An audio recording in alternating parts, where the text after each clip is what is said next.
Montrell, have you survived this last week of insanity?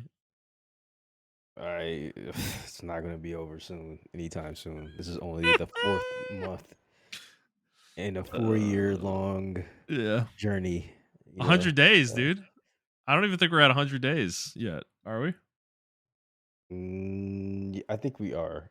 No, maybe not. No, Maybe he's not. inaugurated on January 20th, right? Yeah, yeah. So it'll be 90 days on 420. Because I Yeah. knew he has like some kind of special thing that he has to do for like Peak has safe has to give him some kind of special report Yeah. on the 20th, something like that. So, um, to assess whether we can go to war or something like that, which I'm not really for, but What whatever, the man. fuck? What the fuck, man? Yeah. Yeah, so we talked about all this last week with the tariffs and everything happening and the Hmm. market, but the week since our last recording has been fun, a roller coaster, I guess. I would say because we're gonna talk about this more in the show, but there is the 90-day pause on all tariffs except for China, which is now up to like 150% or something like that.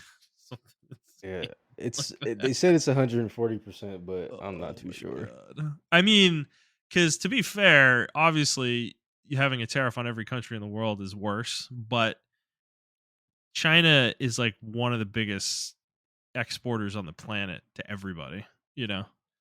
Well, So, not to be fair to everybody else, he still does have a 10% tariff on every country, so yeah, he just dropped every down to 10%. I see. Um, Okay. so Yeah, but that's that's still like going on. okay, right? Like I mean, yeah, that's it's definitely more manageable than yeah. the insanity they had before. So Yeah. Yeah. So the market cratered to almost recession levels. And then like it recovered after the 90-day pause was announced yesterday, but then it has cratered again today, kind of. So we're in it, man. I mean, we're in it because yeah, it's just a 90-day pause. So who knows if we're just going to repeat everything that happened 90 days from now? I would hope that that would give everybody enough time, or Trump and the administration enough time to get what they want out of this whole situation in that time frame, and we don't have to deal with this at all again. But um, I don't think they're going to get what they want from most countries. So yeah, I don't know. It's a fun evolving situation, and it affects video games, guys. So which we're going to talk about later. Like I understand like these political discussions aren't everybody's cup of tea, and they're really not mine either, to be frank. But this is a very real thing that is affecting the industry we love, and we're gonna have to talk about it. So yeah. Um, Montreal, how's life? uh, it's been okay. I've been super tired this week. But Yeah, yeah, it's been okay. Besides, I did good this week though, or these last couple of weeks. I uh, I consider myself. I'm proud of myself. I didn't panic buy a lot of stuff. Um, yeah, a lot of people were panic buying stuff. Um, I even told some of my friends like y'all may want to stock up on some stuff, like if it's coming from China or something like that, because we yeah. don't know where this shit's gonna go. But yeah, I didn't panic buy anything. I just really wanted to see how it played out or whatever. Hmm. Um, yeah, I mean, the majority of my week honestly was like not even like I said, not even to be political. It was just because I really wanted to pre-order the Nintendo Switch, so I was locked into like all Yeah. the political shit going on, and yeah, like that's how my weeks have been going. So um, yeah, I've just been locked into, but also I've been trying to like uh get some more training, some more certs, and everything like that. Hmm. There's a job opportunity. My job may be opening up soon, so I'm Ooh. really trying to Okay. Nice. fill in that position when it becomes available. Yeah. Also, side note, this is totally unrelated to anything, but please check on your coworkers. Unfortunately, one of my coworkers, not he wasn't directly to me, but we have worked with them in the past. Yeah. But he's in Austin, and unfortunately he passed, and Whoa. he took his own life. But when I say Whoa. this guy was probably the nicest guy ever, like everybody loved Yeah. him. Always gave. He was with the company for 25 years. Always gave great advice and everything. Um, Kind of came out of nowhere. Yeah. So I say that to say, like, check on your Wow. coworkers, just to make sure they're okay. Never know, a high may change somebody's life around. So yeah. Yeah. I mean, you're not wrong, dude. It, the smallest things can have big impacts. So Yeah. that's a shame. I'm sorry to hear that. Yeah. Well, yeah, nothing really new in my world. Um, works work, and we're doing what we can every day, and working on the shoulder still, getting there. I'm probably gonna start going into the office again next week, so um, I'm hoping. I got a trip to Padre planned in a couple months. I'm kind of hoping to be not at 100%, but close enough where I can maybe swim somewhat um, Hmm. when I go. So we'll see how that goes. But so all right, well, we got a big show today. Let's get into it. And let me do the rigmarole here. So, hi everybody, welcome to the Players Take, episode 317. I'm your host, Justin DeSimone, joined as always by my co-host, Montrell Rice. We post, sorry, if you haven't listened to this show before, this is our weekly show where we talk about video games, video game news, and other topics pertaining to video games. And we post at 6 a.m. Central Time on Fridays on Apple Podcasts, Spotify, Stitcher, YouTube, and your favorite podcast app of choice. And if you'd like to send us questions on Twitter at The Players Take, or you can send us a question through email to theplayerstake01@gmail.com. All right, Macho, let's get into it. Let's start like we always do with what we've been playing. I've actually been playing a decent amount this week. So, you want to go first, or you want me to go? You can go first. Okay. Wuthering Waves, nothing much to say here. Just doing the daily stuff at this point. Not a whole lot going on with this game. But Kingdom Come Deliverance. So, I've really put more hours into this game now at this point. I'm pretty deep in now. I don't know if I'd say I'm halfway, but I feel like I'm about there in terms of like overall completion of the game. I'm kind of working on side quests right now. But I the more I play this game, the more like this game is pretty special, honestly. Like this is, yeah, it's janky. It's a Euro jank game through and through for sure. It plays a little weird. There's definitely some awkwardness. Certain mechanics don't work super well sometimes, and NPC behavior is not like 100% on point necessarily all the time. But this game is really fucking fun though, man. Like I'm having a lot of fun with it because it's just there's a lot. The game gives you a lot of skills that you can develop and choose to develop, and you don't have to pursue them all, right?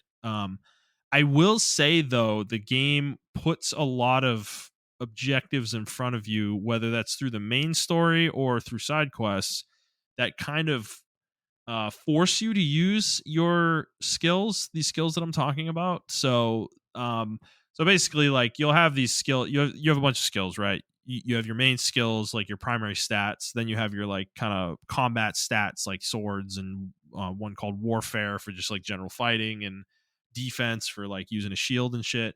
And then you have your kind of like secondary skills, so like alchemy, herbalism, horsemanship, things like that, and reading, pickpocketing, lock picking, stuff like that. So and all these skills, like I've said before, they're kind of like, from what I understand, it's kind of like Skyrim in the sense of like you use the skill and you level it up. That's kind of how it works in this game. But so it's kind of rewards you for doing things just in general, but the game kind of forces you through objectives and side quests and the main missions to use a lot of these secondary skills. So you'll get a side quest, for instance, that requires you, there's like a whole quest chain that you can do that introduces you to lock picking and stealth and pickpocketing and stuff. And then they'll give you quests where you need to go utilize those skills in order to complete the quest. But the game is such that, maybe the early quests you can do right away, like right when you first learn the skill. But as you go through the quest chain, you kind of need higher levels of those skills in order to complete the quests. So it kind of almost incentivizes you to go level the skills outside of the quest and go use them in the world in general. So, and the game will do this with like alchemy or herbalism and, lockpicking and pickpocketing and all the different skills, right? Even like, horsemanship and some of the skills like that, the game will use them, will kind of have that same concept for a bunch of different side quests. And I'm just enjoying this kind of loop that the game has where I'm kind of just running around doing side quests, but I'm like doing other things while I'm doing the side quests, right? So I'll like be in somebody's house, right? And I'll be there to like turn in an objective, right? But maybe before I walked in, I went and looked around the house to see if there's like an alternate way into the house, which a lot of times there is. And I'll like go into that alternate entrance and there's nobody in the room that you walk into, and there's a couple like locked chests, and there's like there's a couple locked chests or a locked door, and I'll pick lock pick those, and then I'll steal some shit out of their house, and then I'll go talk to them and turn the quest in. So it's like I'm having a lot of fun with the stealth elements of the game, because the stealth is janky, but I will say it's pretty, I won't say brutal, but it can be at times. If you're in a room with somebody and they see you lockpicking, they immediately like go get a guard. Like it's not even, you don't even get a chance to like do anything about it. Basically, they'll go get a guard. You'll get marked, and you're like basically wanted at that point. And guards within that city will come find you if they see you. Like if they see you, they'll chase you and shit. And when they catch you, you can try to talk your way out of it. A lot of the time, depending on the crime you committed, they'll like make you pay a fine, and the fine is more depending on how severe the crime was. Um, or you could choose to fight them. That's an option as well. Or you could just go to jail, like for whatever time period they say. So I actually did that once because I had a pretty severe fine that I had built up. Like I got caught doing some pickpocketing and lockpicking a few times in the city, and I think I needed to spend like several hundred groschen total. And then but the other option was to go to jail for 24 hours. So I just decided to go to jail, and I did that. And it was funny though; it fucked me up because they don't feed you in jail. At least when I went, and like you come out and you're like malnourished, your character's tired. A whole bunch of shit has happened while you were in jail, so it's like the game continues to progress while you're in jail. Like time moves forward, so certain quests might have advanced in some way or failed or something, something like that. So it's like a really fascinating game in that way, where like there is a cause and effect to things when you do certain things. And I just like the whole game's feel and vibe and everything. Like again, I mentioned this the last couple weeks I've been talking about this game, but this game's not everybody's cup of tea. But I will say, if you can deal with the jankiness, and you like the jankiness, or you like the way the game plays, the slow kind of nature of it, and the more like realistic feel of it, or the attempts at realism at least feel of the game, like there is something really special underneath all this. The systems come together really well. They make a lot of sense. It's just really fun to kind of level your skills up, and it's really rewarding too, because as you get better at these things, like you become absurdly better at them in some ways. Like pickpocketing, for instance, I've kind of been like a pickpocketing fiend. I've just been pickpocketing everybody that I can that's like in a kind of isolated position. I've been doing this in cities. I've been doing it outside of cities. I've been doing it in people's houses. I've been doing it on the road, between cities. When I see people, and like I've got my pickpocketing up to level 12, I think, out of 20. And it's my highest level skill by I think like 3 levels. And but the ease with which I can pickpocket most people now is absurd compared to where it was when I started. And it's interesting to see that progression. There is a real progression there. It's not just like a placebo thing or anything like that. So the game is very rewarding to play, and level up and get better. And this is the same with combat's the same way. When you're fighting, like it gets easier to block and dodge, and time your blocks and dodges perfectly. It gets easier to do that against opponents. It also gets easier to land blows and stuff in the game, and you do more damage and stuff like that. So that's all there. But I just find I'm having a lot of fun with it. I think the story is really cool too. This game is just like it. I mean, the game's historical fiction, right? So it's telling a story in Bohemia in the early 1400s, and it's set against the backdrop of real historical events. But obviously, they're telling their own story within that framework, essentially, right? But I Mhm. think within that framework, though, they are pretty true. They try to be pretty true to the actual events that happened in this time period. And that's in this, and but this is what's cool. The game, like, it feels authentic, like it feels immersive. It feels like you're kind of in the 1400s in Bohemia. Like it's really doing a great job at kind of painting a picture and kind of giving you this experience within that framework. And I'm really enjoying the game as a result. I am definitely beating this game for sure. Like, there's no question about that. I'm looking forward to playing the second game now too. I'm very excited that I have a whole other game to explore after I finish this one. But I think this game is definitely worth people's time. I would say, like, it starts slow. If it's not keeping your attention, like, push through it. Like, there really is something there when you get deep enough into it. And the characters are interesting. Henry himself is actually really cool. I think he's a great character. He is pretty funny too a lot of the time. I just think it's a great game. It's got a great atmosphere. The systems are really cool. It's not again, it's not going to be everybody's cup of tea, but I think if it even mildly interests you, I'd recommend checking it out. Like, you can pick it up on the super cheap at this point when it's on sale for, like, I think I got it for like $5 or something during the winter sale, with all the DLC and everything. So there's a lot in the game, and that is definitely, I mean, that's a fucking bargain for what you're getting. So yeah, the game's a lot of fun. I'm enjoying it a lot. So outside of that though, I'm not playing anything else single player really, just playing PUBG with you guys.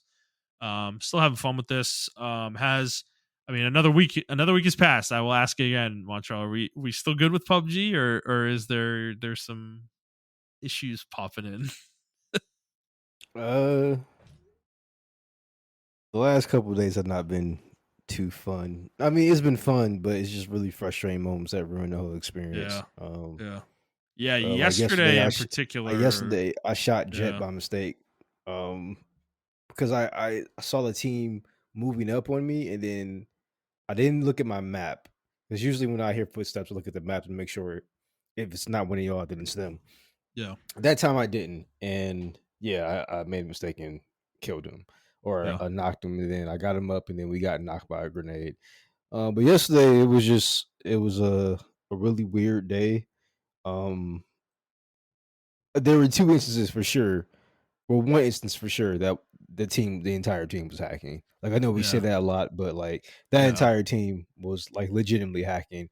You And there talking was about the one one where where we all showed our stream afterwards? It was like yeah, absurd. yeah, Yeah, it was. yeah. Yeah, The guy cooked the grenade before we even saw Brian. He couldn't even hear Brian. He cooked the grenade, threw it in the house. I came out the other end of the house, on the top floor. He instantly looked at me, one tapped me with a uh M249, and then well, yeah.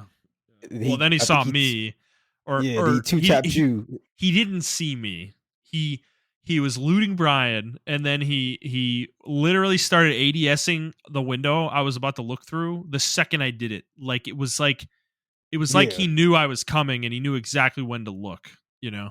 yeah. And Um. then the Yeah. his teammate ADS Oh yeah, jet jet through a through a bush. bush. Yeah. Oh yeah. Yeah. Yeah. He Yeah. That couldn't even shit see him, and was. he two tapped him. Yeah. Uh, all headshots. Like, all of us died through headshots too. Yeah. It was literally the most absurd. And that guy that killed both of us, or all three of us, was level 400. So he's been doing this for a while.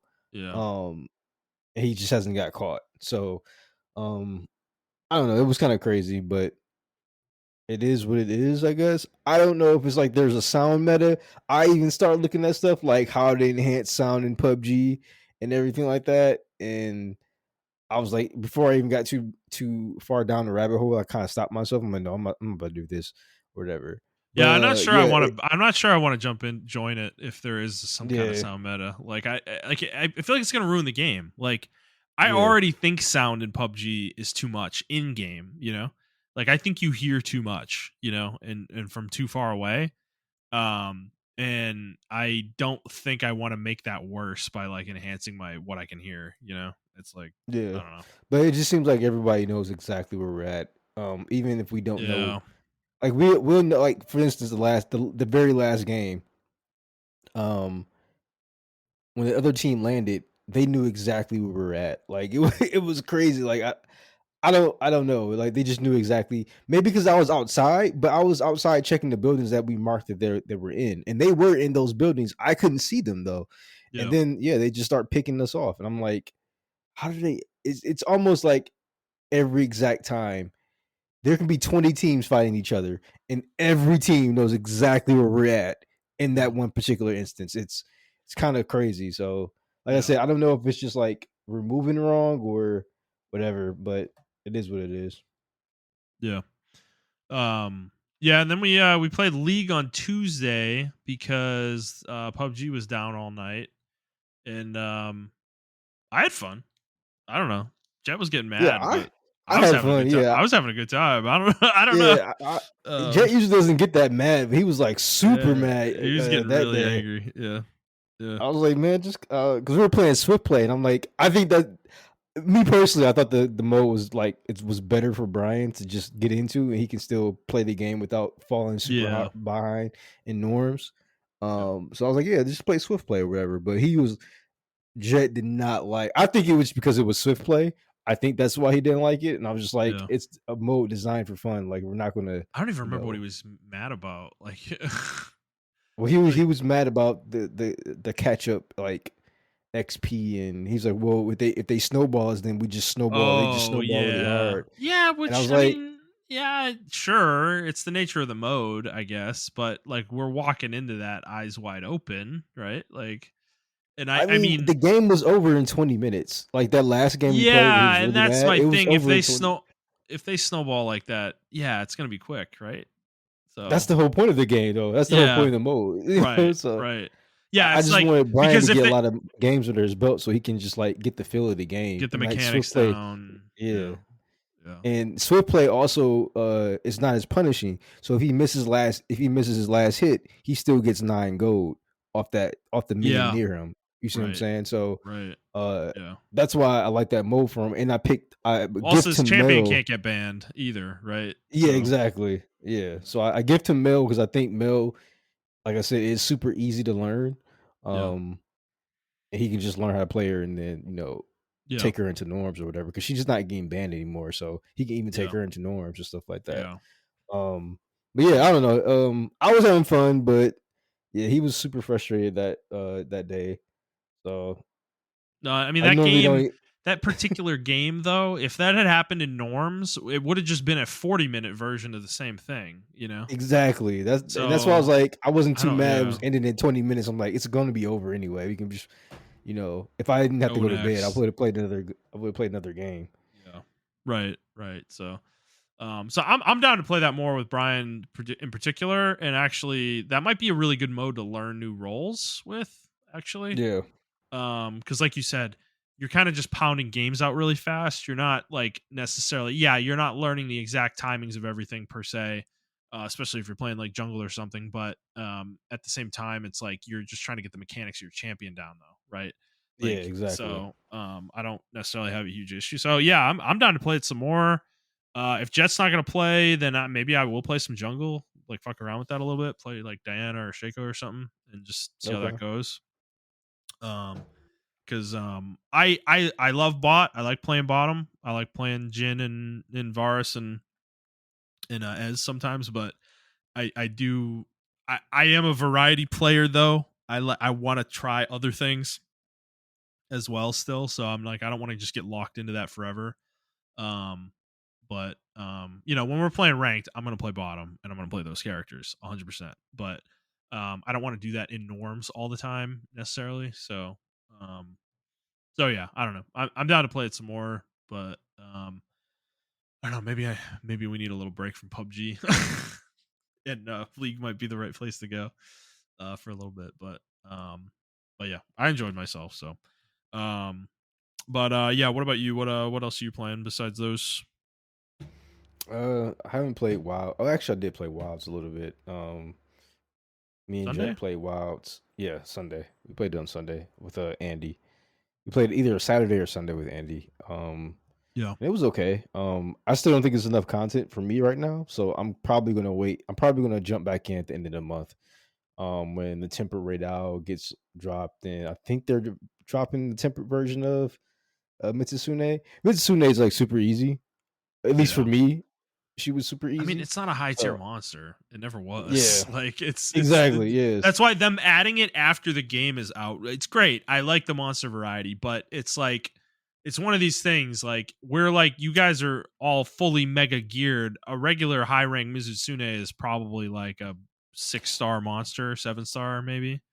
Like Yeah, I will say, like, if they had some kind of feedback, the feedback is every title update, which is every what 3 or 4 months, you gotta drop at least 4 monsters. Like I'm sorry, yeah, like you I can't just agree. drop one monster and then be like, oh, there you Yeah. guys go. Like They you need to gotta figure drop this at least. out. Yeah, I mean, like I said, they're still used to like the old way of Monster Hunter, and this is the old way. But like, I understand as someone who played the original version of the games and then playing the G rank version of the games, I understand back in the day why you guys did that because there wasn't really a way to just update the game. Now there Yeah. is, and now you have a way bigger audience, and you have way better technology, and your workflow honestly should be streamlined. And I understand, not to take away from the developers and the hard work they do, but I feel like there should be way more monsters on release for this Yeah. game. Yeah. Um, or at least in the title update. Like we waited 3 months, or when did this game come out? In February. So wait 2 months. I'll say two Yeah. 1.5 months if you want to be nice. 1.5 months for one monster. And a monster that's already in the game that became available for us. Yeah. So I don't think that's acceptable. And then we're at the end of the month, we're getting an arch tempered Raydal, which is like the same monster, but beefed up even more. And it's like, why aren't we getting arch tempered monsters of all the monsters? You see what I'm saying? Like I Right. don't Yeah, it's I literally a stat change. Like you could just do arch tempered on all the monsters. Like there's not really a yeah. reason to hold that back to me. Yeah, exactly. So I don't. You're not adding I any guess more like turf it's your wars or anything like that. yeah, Maybe if you're adding more move sets, or equipment but or or something. equipment. Yeah, I mean they are adding equipment with that version of the monster, but Oh, it's okay. just like So that's a reason not to do it, I guess, but yeah, but see, but this is where I'm getting now. This is where I say yes, you want a white glove experience for the gamers, right? But you got to allocate your resources properly. yeah. There is there are the mission for both missions. You have to talk to NPCs, right? And they all have voice lines. So this is why we don't have the monsters right now. I know this is exactly why, because Yeah. for each monster they have to tailor a quest, they have to tailor, and they had cutscenes too, Justin. So they tailor cutscenes for it and everything like that. Oh, And it's really? like, yeah, like bro, just give us the Oh, monsters. People are skipping these cutscenes, Capcom, like bar none. Jesus. We don't. We, I mean, I'm sorry, like we just want to hunt the monster, bro. Like, just give us the Well, monster like and me hunt and it. you are a minority, right? Like we're two of the few people who actually liked the story Yeah, in exactly. Wilds. But unless they're meaningfully advancing that story with these, cutscenes and the title updates and the quests they're making, I don't think there's a lot of value in making it and spending, like you said, putting all these resources into it. Because yeah, I mean, it's hard because I went back and looked, and Monster Hunter World similarly was pretty slow. There was one monster per title update, pretty much. Yeah, For the and most of that game's each one of those title updates had cutscenes and yeah, voice lines for the yeah. handler to Yeah. discover it Which and is less all than what that they're shit. doing now too, by the way. So it's, Like they're doing more now, meaning that there's going to be less monsters than there was in World probably overall. I would almost expect, but Yeah. the Sunbreak and Rise, dude, they were pumping out 4 monsters per title update, like you were saying, and Yeah. it's And like I they don't all necessarily expect that. It's different engines, right? I don't necessarily expect that level of output per se for this game, but I one mean, is I kind one of do. every like what are we gonna get, 4 a year or something? Maybe 5 if we're lucky. It's like that's That's horrible, I dude. That I think that's sucks. unacceptable. And the That reason sucks. why Rise, right? Like all you need to do is you know how when you first meet the monster, they have the initial cutscene for that monster. Yeah, That's it. that's That's it. all we need. Yeah, We don't need Elma to tell us like, oh, this monster's in this vicinity today. yeah. Like we don't need all that shit. I don't need fucking whatever his fucking name is. What's the little fucking shithead's name? Nata, I think. Nata. I Yeah, don't need Nata telling me, oh, we discovered them. I don't need that shit. All I need is for you to give me the monster to fight and the equipment that comes along with it. And maybe a cutscene when I first discovered the monster, you give me that cutscene and that's it. And because I know that's like a monster tradition. So that's but not going dude, anywhere. you got to think about it though. They've created like the game's scope is almost too big now because they've like created this issue for themselves. Because yeah, every monster they add, they need to add it to each habitat and like the way it acts in those habitats and like where it goes and all that stuff. No, So if a monster and is in that's multiple, understandable. it's like the game's Yeah, like that's almost too understandable, bro. complicated though. Yeah, but that's understandable. Yeah, But I don't. I legitimately think they can do all that. They just need the voice actor to come back and record the lines. That's yeah, legitimately what it is. yeah, Like we don't need that though. That's what I'm yeah, saying. Like we can just give us text and we'll be okay with that. Now there may be some people, some shitheads who will be like, oh, well, this update they didn't give us any. Elma didn't talk. Like I don't fucking care, bro. Like yeah, and then this is like to me, this game is going to be a litmus test for like real Monster Hunter fans, and then like people who are just like starting on World. I know this is going to be like this is like back in my day, but like yeah, back in my day, bro, we got like 20 monsters update, and it was like on the 3DS, and it was like yeah, text.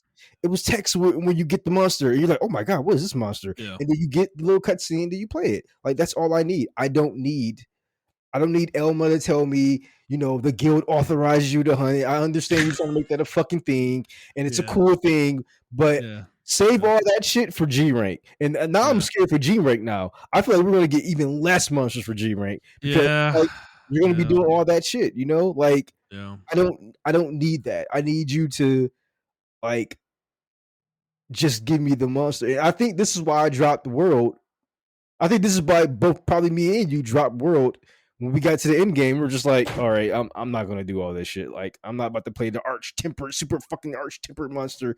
I Yeah, want to play new monsters and give me new monsters or whatever. yeah, And that's yeah, probably why when we came back in Iceborne, we were like amazed by it because we did drop the game as soon as we finished it. yeah, And I feel like World is like is unfortunately the same, or Wilds rather is the same way in my opinion. Um, yeah. And I don't know. I mean, this is the disadvantage to them trying to make the game more robust in certain ways, because by expanding the story, you're almost taking away from the gameplay. And because I mean resources are finite, right? So I mean it's not literal probably, but a significant amount of development resources goes into making the story, making the cutscenes, programming all the movements and everything. It's like it's not a simple thing. And then making the quests as well, because the quests have set pieces and stuff in them also, as well, that you have to that you're programming. So you're putting a significant amount of time into this stuff that you could otherwise be putting into making more monsters, making more equipment and stuff like that. Because I'm not necessarily worried about the G rank update per se. I think we were a little, because I remember when Iceborne came out, before Iceborne came out, we were pretty hyped about it, but I think we did question how big it would be, and then it came out and it was like way bigger than we could have possibly ever expected. So I kind of could see the same thing happening here. But I hope they're cooking something big for G rank. I really do, because if they don't, I mean, it's not bad per se. I think no matter what they do, like with G rank, we're still gonna have a pretty robust game to play in G rank. with all the base game monsters plus the few however many title updates we get, plus another, I would think minimum 15 or 20 monsters we get with G rank would probably be the lowest they would go.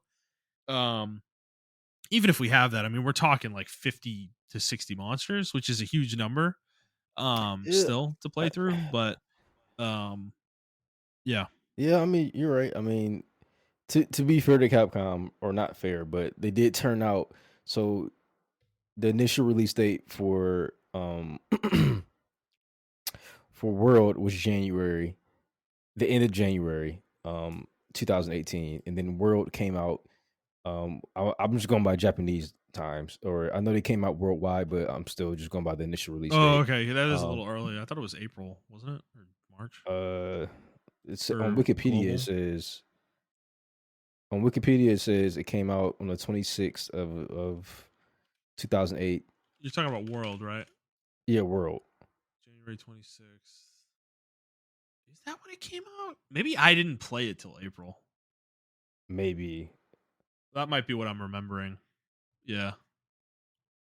Yeah, because the PC version came out in August.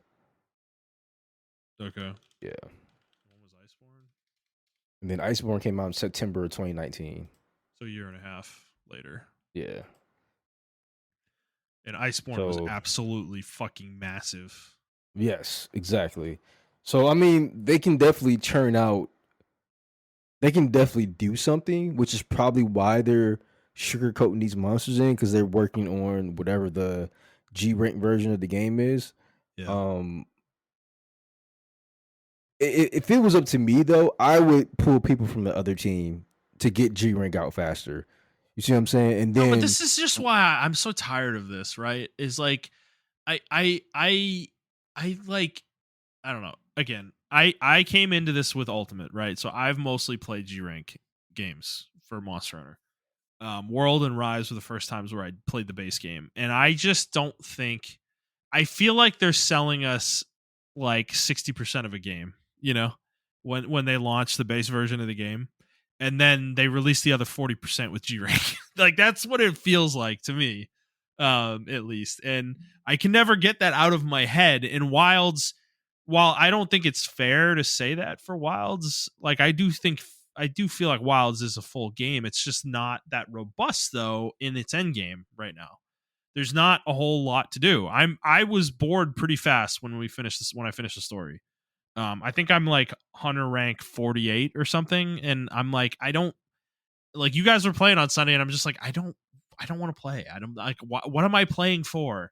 To go fight Arkveld 10 times? I've already fought it 10 times, It's like Mhm. I don't like what am I building this gear for? There's no purpose to it. So I'm gonna make like all this gear, all these sets and shit or whatever, and like and maybe that's what I should do, because I don't remember like the jump to G rank, like I don't remember if they let you build a lot of the gear from scratch, like at immediately in G rank. Like I don't know if you need to build the high rank stuff to make the G rank stuff for weapons specifically. I don't remember how they do that, or how they might do that. Like how I don't remember how they did that for World. So I'm like, at some point maybe it would be a good idea to get on and like I need to make some sword and shields and some bows and stuff. But I'm right now I don't have a huge desire to do it, personally. So I get it. It's just right now I don't know. Yeah, I just don't know like where to go for it or whatever. Like, um, I just don't know what to do. I want to play the game more, but there is really isn't too much of a challenge besides outside of like speed running yeah. and And even that, what's the purpose of that, dude? Like, we can already we were killing tempered Arkveld in like 10 minutes or 11 minutes or something. It's like, what am I? yeah, I'm there were okay. some people killing it in like 2 to 5 minutes Two now. minutes, sure, I know, but are we those people? Like, have we ever been those people? Not really, dude. I don't like. I don't have a huge desire to go do that, personally. So I mean, maybe I'll do it, but it's just like I can be playing other games that I need to beat or whatever. So that's what I Yeah. do. I don't know. it's just one of those things where it's just like it is what it is right now. I feel Mhm. like if you still haven't played World at all, I mean Wilds rather, it's a good time to play it, or you can play it still. Yeah. But this has always been a thing with Capcom in general. Um, they do this with Street Fighter and they do it with Monster Hunter, and I think they do it. These are like the only two big franchises I know I do this with, Yeah. where they release the base game and then release like an ultimate version of the game that has like everything. They do it with Street Fighter all the fucking time. I mean, there was Yeah. like several different versions of Street Fighter 5 or Street Fighter Yeah. 4 rather. They did it once or twice with Street Fighter 5, and now they're just doing like the base stuff. This is like I think Street Fighter 6 is the first game they're just doing like if you have the base, cool, and then we're just going to update it as we go or whatever. There's not going to Yeah. be a ultimate. Maybe there'll be an ultimate edition where you can buy all the characters at once instead of download them individually and paying for them individually or Yeah. whatever. But it like I said, this has been the thing since the inception of Monster Hunter. The thing was like Monster Hunter, the original games, at least in my opinion, like Monster Hunter 1 and then Monster Hunter 2, which is Monster Hunter Freedom on the PSP. Uh Monster Hunter 1 for me was like really hard, and that's because I was just learning that game. So I didn't play the G rank version. Or actually Yeah. I did play the G rank version, which I've just recently discovered was Monster Hunter Freedom. And then Monster Hunter Freedom Unite was Monster Hunter 2 G. Um and then you had Portable Third, which came over to the US. You can get it on the PS3 because the PS3 was Yeah. not region locked. So you can get it on the PS3. You can have it shipped imported over here, and that had an online mode you can play. I didn't play Portable 3 though. Portable 3 had the Try engine in it before Try became a thing. And then Mm. Try was announced or whatever. And I played Try. I actually hated Try. So when I got to high rank, I didn't really fucking care. I stopped playing Try. I fucking hated Try.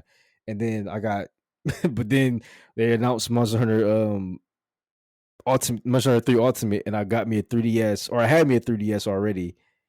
And then I bought the Wii U so I can play it on my Wii U Yeah. online. Yeah. And that was the only time I had a Wii U, or that was the only reason I bought that Wii U, And you to be never honest did with it, you. right? What? I never played online? I did play Yeah. online a little bit. Yeah. Oh, I you played did? G Rank. Okay. Yeah, Okay. I Okay. played G Rank. Okay. Yeah. Okay. Um I actually the one game I didn't play out of all the Monster Hunters was 4G, 4 Ultimate. I didn't play that much. I think I Really? was in the yeah, it's not the game's fault. I was Mhm. like in a really weird spot in my life. I think I Yeah. just moved out to Texas and I Okay. was still trying to figure some stuff out, and I just didn't have the time to play it at all. So 4 is that was the awesome, one. man. I love 4. Yeah, I played it to high rank. I got to high rank on it, and then I stopped playing it. And then the next time I played Monster Hunter was when I started really playing Monster Hunter again. Actually, was when I met you and we were Yeah. playing Generations. Generations. Yeah. Okay. Yeah, because dude, four was awesome for me. That was my first experience with G rank.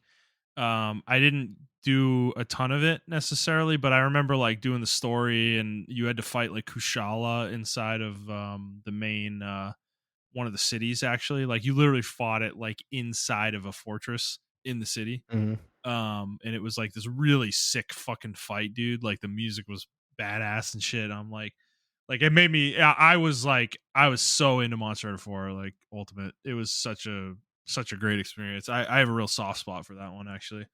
Um, I love Generations, like I really do, but it just feels like it's literally like it's just the greatest hits, Monster Hunter greatest hits. You know, is what it feels like. It doesn't really feel like its own game. Um, even though I will say from a gameplay standpoint, it's definitely fairly unique. In the way it plays and stuff, but um, yeah, I don't know. I just have a lot of good memories with 4 though. So, but yeah, I don't know, man. It's like it is what it is. I think we just me and you are like we're we're we're vets. We are. You're more vet than me, of course, but like I think and we are a little different in the way we view the series because of the way we experienced it.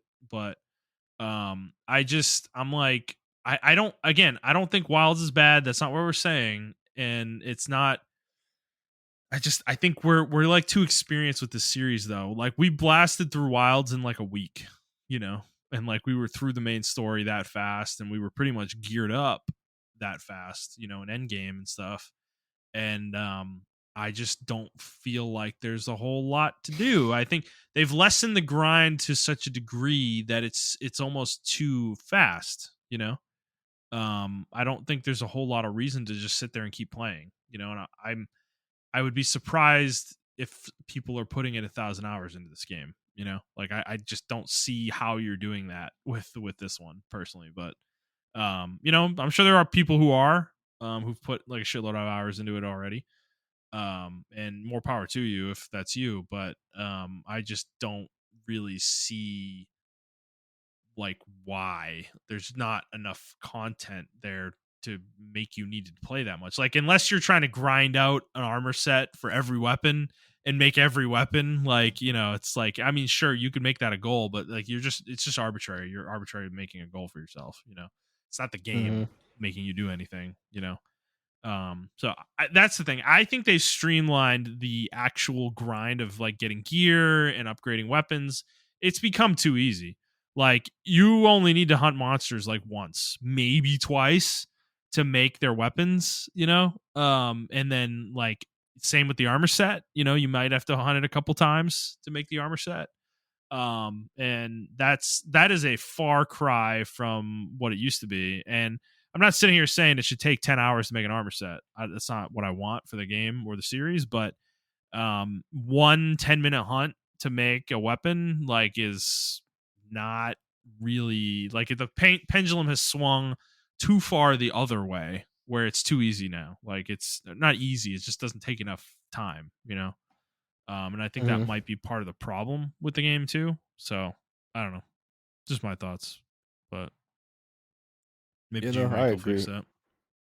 I agree. I think I actually don't mind the minerals and stuff like popping up easy.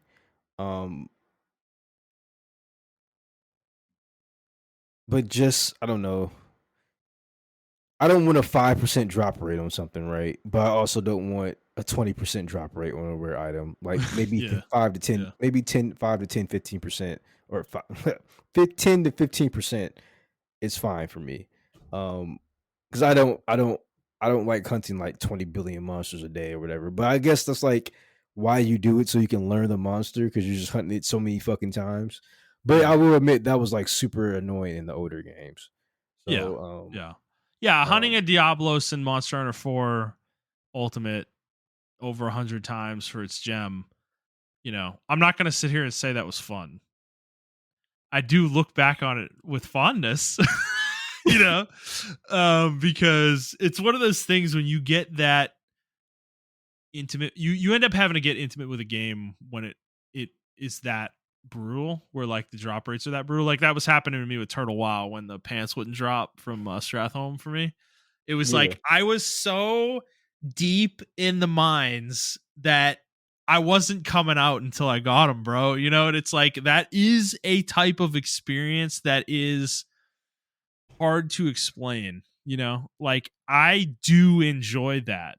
There is a part of me that does enjoy that. That's why you guys were like calling me a psycho with Turtle, with like trying to get the pants or whatever. And it's like, dude, I'm doing it till I get him, bro. It's like, and I was sitting there every night grinding that dungeon. I was just going in queue. We hit the queue. Once the group was formed, I was in the dungeon, and I just kept doing it over and over and over and over again until I got him. And I finally got him, and it was fucking awesome. I was so excited. yeah. And it's like the scarcity of the drop makes that, when you finally get it, it makes it like this really exciting moment. Whereas if I'd gone in there and got it the first time, it wouldn't have felt anything. I would have just been like, oh great, on to the next thing. Yeah. And it's not necessarily saying that it's fun, because there was a period of time where I was really fucking pissed off and frustrated with that situation with WoW. And then going back to Monster Hunter, same thing. But there is a rewarding nature to it, though. It's in that Dark Souls type area where it's like something is so, it's not necessarily difficulty in this case, but it's like you're trying to achieve something and you're not achieving it, and it's taking you weeks to do it, and when you finally do it, it's like you feel like you really accomplished something, Yeah. So whereas with Monster Hunter now, it's just like I feel like it's handouts now. Like it's like I like I said, I kill the monster once, I make its weapon, I move on to the next monster. I like there's no you're not sitting there grinding it 5 times, and that is you're not doing that until high rank like end game where you're fighting Arkfeld 15 times for gems, but you're doing that for gems. You're not doing that to make its equipment necessarily, So it's like it's the that's where the grind is, and I think the game should be grindier in the middle too, So I think we're missing that a little bit personally. I think the series is a little lesser for that, but that's just me. I don't know. I understand. And The then idea of beating a Monster Hunter game in 40 hours is just really foreign to me. yeah, it's just the early game shit, so or the non G rank stuff. So unfortunately, that's kind of common. Yeah, but even World wasn't like that, dude. It was 60 or 80 hours to beat World, and we were kind of like, we felt this way then. Now it's like 30 or 40 hours. It's like That's true. Yeah, it's getting shorter with every game, and I'm like I don't this isn't the direction I think we need to be going necessarily. I don't think it should take 300 hours, but 40 is I mean, dude, it's shorter than like shit, it's shorter than like a fucking Final Fantasy game, It's like like come on, man. What do we like I don't want Monster Hunter to be that fast of a experience, Like I don't want to be done with it that quickly. I want to be playing it for like a month. It's like that's kind of what I want. And unfortunately, with the way they're designing the game now, the only way I'm going to get that is when the G rank comes out. Like that's kind of where it is, I guess. So, yeah. So I don't know. Well, I do know we just need G rank to come out, or they need to release more monsters for the yeah. mid game. Yeah. And I've just been playing. I've been playing Xenoblade Chronicles here and there. I'm actually treating like an MMO. I log in, probably do a mission or two, and log out. Um, Yeah. so nothing really too much to say about that. I did change my class to Blade Fencer, so I'm trying to get all my skills for that. I like Okay. the other class. I think it was called Twin Viper or Viper Stance. I did like that class. Yeah. But to be honest with you,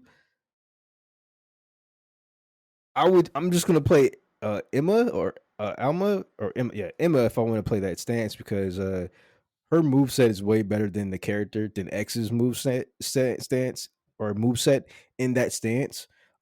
She gets an ability called duplicate decoys where she can make decoys of herself. She plays like a true rogue if you know how to play her because all of Yeah. her stuff is geared towards taking away her health and then powering up her TP, and then her TP does a lot of damage. Her TP moves do a lot of Wait, damage. I forgot. So is her entire move set different, or did she have just like one or two special moves that the normal version of the class doesn't have? She has one or two. Each class, each person has one or two move. Have They two. have a Yeah, one is special they moves, have a right? special Yeah. move. Yeah, and I don't know if we get. I think we can unlock decoy. Oh yeah, If you we do have to like do an the character story, the yeah, side you have to do quests the for them. character Yeah, infinity yeah, yeah. mission, yeah.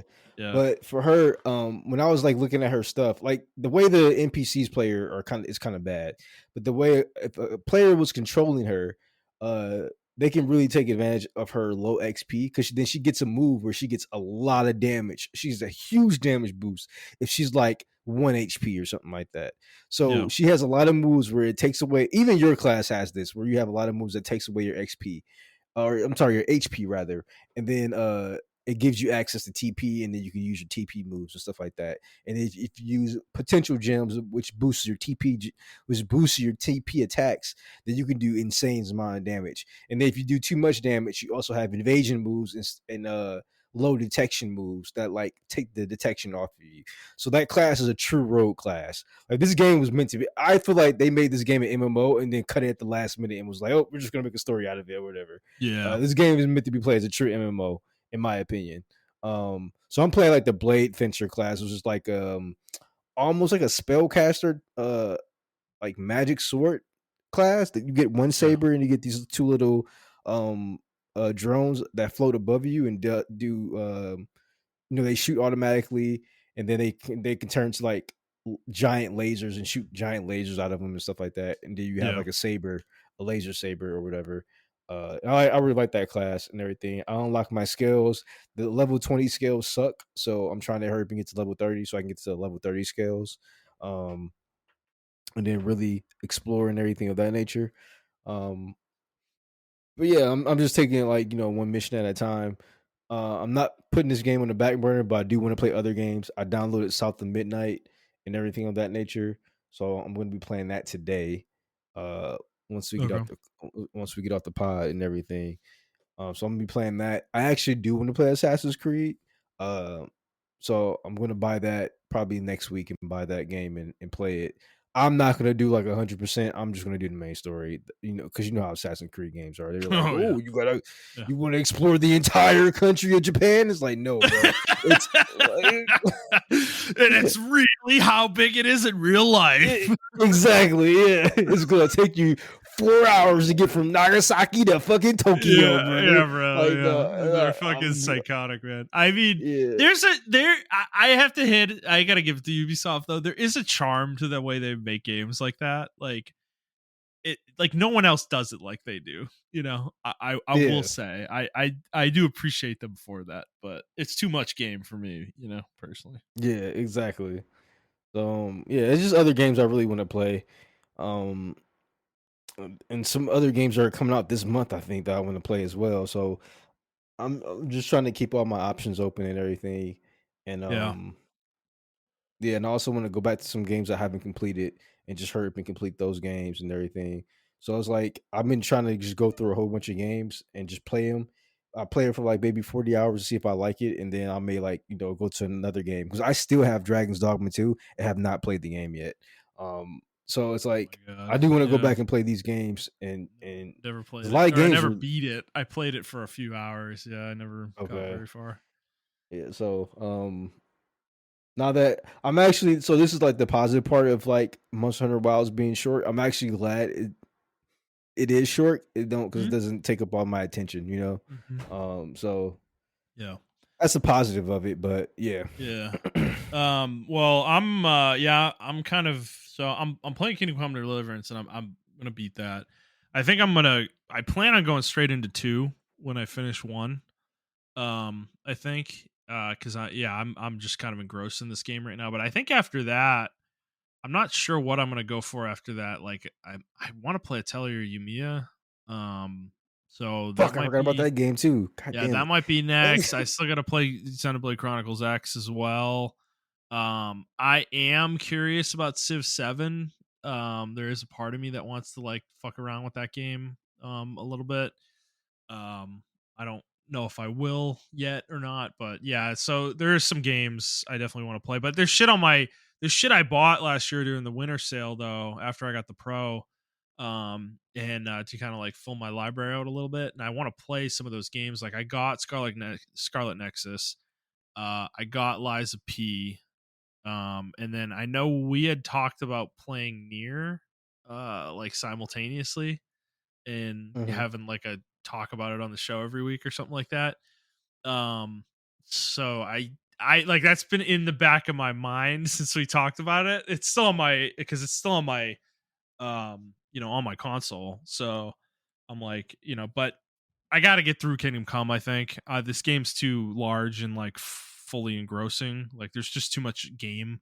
I need to keep with this game because, dude, it's one of those games. Like, if you drop it for a long period of time and come back to it, you're fucked. Like, you're gonna have to like relearn how to do everything in the game because it is a very complicated game mechanically, Mhm. and I don't want to do that. So I'm like I'm fully focused on these 2 games right now. I think, which I mean, to be frank, like given how long they are and how large they are, I mean, this is going to take me the better part of the next month probably to get through them both. I would imagine, given the pace I'm really going, especially if we're still playing like PUBG and League and stuff every so often. So that's kind of my focus right now. But again, like with the Switch 2 is really the only thing coming out in the next, through like the summer that I even care about right now. So, we're kind of in a lull, I think, for both of us where we can kind of catch up on shit. So, Yeah. Anything else you're playing? No, that's it. Okay. All right. Let's move on to the news. Speaking of Switch 2, yeah, a lot of things have happened in the last week. So we were talking about tariffs at the beginning of the episode, and obviously this had an impact here on Nintendo specifically, but the industry in general. We'll start with Nintendo because that's the freshest thing we were talking about. So Nintendo had announced pre-orders for Switch 2 were going to go live on April 9th for the US and the rest of the world. And with the tariffs, they decided to delay the pre-orders for the US specifically indefinitely, and Canada, I believe, also. Yep. Canadians seem to be getting screwed in this situation. The UK actually had pre-orders go live this week, so it seems like some other parts of the world are getting to pre-order the device. They did not push back the release date of the console, or they have not done that yet, at least anywhere specifically. But this is what happened. The tariff on Taiwan, I think, was 46%, which is where Nintendo has their manufacturing. Now, several years ago, when Trump was in his first term, he instituted tariffs on China. Nintendo, anticipating continued tensions with China, decided to move their manufacturing out of China into Taiwan. Or sorry, not Taiwan. What am I saying? Taiwan, Vietnam. Vietnam. Fucking stupid ass. Vietnam. They moved it to Vietnam specifically over the course of a few years. So they did that to avoid this tariff situation, which when Trump decided to put tariffs on every nation in the world, including Vietnam, and Vietnam is the one that had 46%, not Taiwan, they were obviously screwed by this. So, but Trump has since delayed the tariffs for 90 days on every nation except for China. So this puts Nintendo in a bit of a pickle, doesn't it, Montrell? Because they can either raise the price prematurely, and decide we think the tariffs are still going to go in. We're going to raise the price anyways just to protect ourselves, which I think is probably their worst choice. Number two is release the console as is at the $450 price point and just accept whatever comes with the tariffs, or they delay the release of the device in the US and Canada until the tariff situation is more I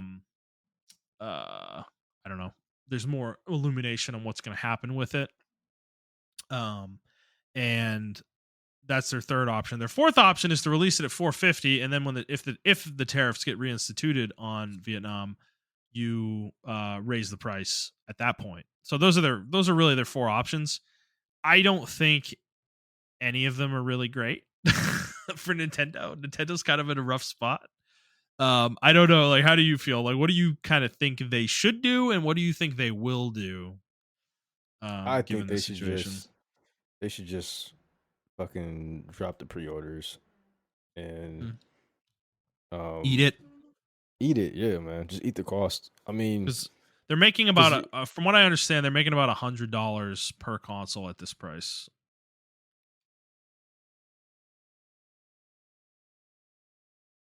Yeah, I think you just eat it, bro. Yeah. Maybe go up $10 or $20 on the pre-orders or whatever. Because right now Vietnam's at 10%.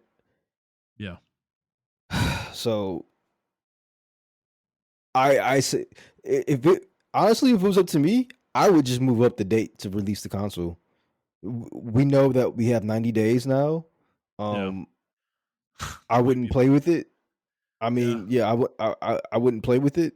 I would just do it now before he changes his mind again, and just do it. And I'm like, all right, instead of doing pre-orders, you can pre-order right now, and we're gonna drop it a month earlier. We're not waiting till June. We're gonna drop it in fucking in May. I think May gives you enough time for suppliers to get ready for it. In my opinion, 30 that days. was the one thing I was enough... going to mention is like, if they don't have the console yet or consoles yet, that would be the only issue. But Yeah, but I think 30 days, a 30-day notice is more than enough time to get the necessary shipments, and you don't go with a super worldwide release. You just go with all the pre-orders first. You say, all right, people who got the pre-order, who bought the console, fully pre-ordered Yeah. on this day, Yeah. you get it a month early, and then we will actually do the worldwide release on the 6th or whatever, or Yeah, exactly. That's exactly what I was thinking is allocate all of your stock to the US now. All of yes, it. As much of it as you possibly can afford to do. Now. Get it in now. Have your million units or however many fucking units you have made. Get it in now and then do the rest, then focus on, fulfilling the rest of the world after that because yeah, you want to get your sales in now if you're Nintendo, right? Because you have 90 days, right? yeah, Um exactly. and after that you don't know what's going to happen, right? Um Exactly. so it's And like and that's that makes the most and then sense. and it's not like a US America first thing because we're in America. It's a No, I'm America talking from a first thing. business standpoint. Yeah, we're Yeah, talking from a exactly. business standpoint. Yeah, From Nintendo's point of view, that makes the most sense. I yeah, think. because the other parts of the world aren't really cutting themselves off.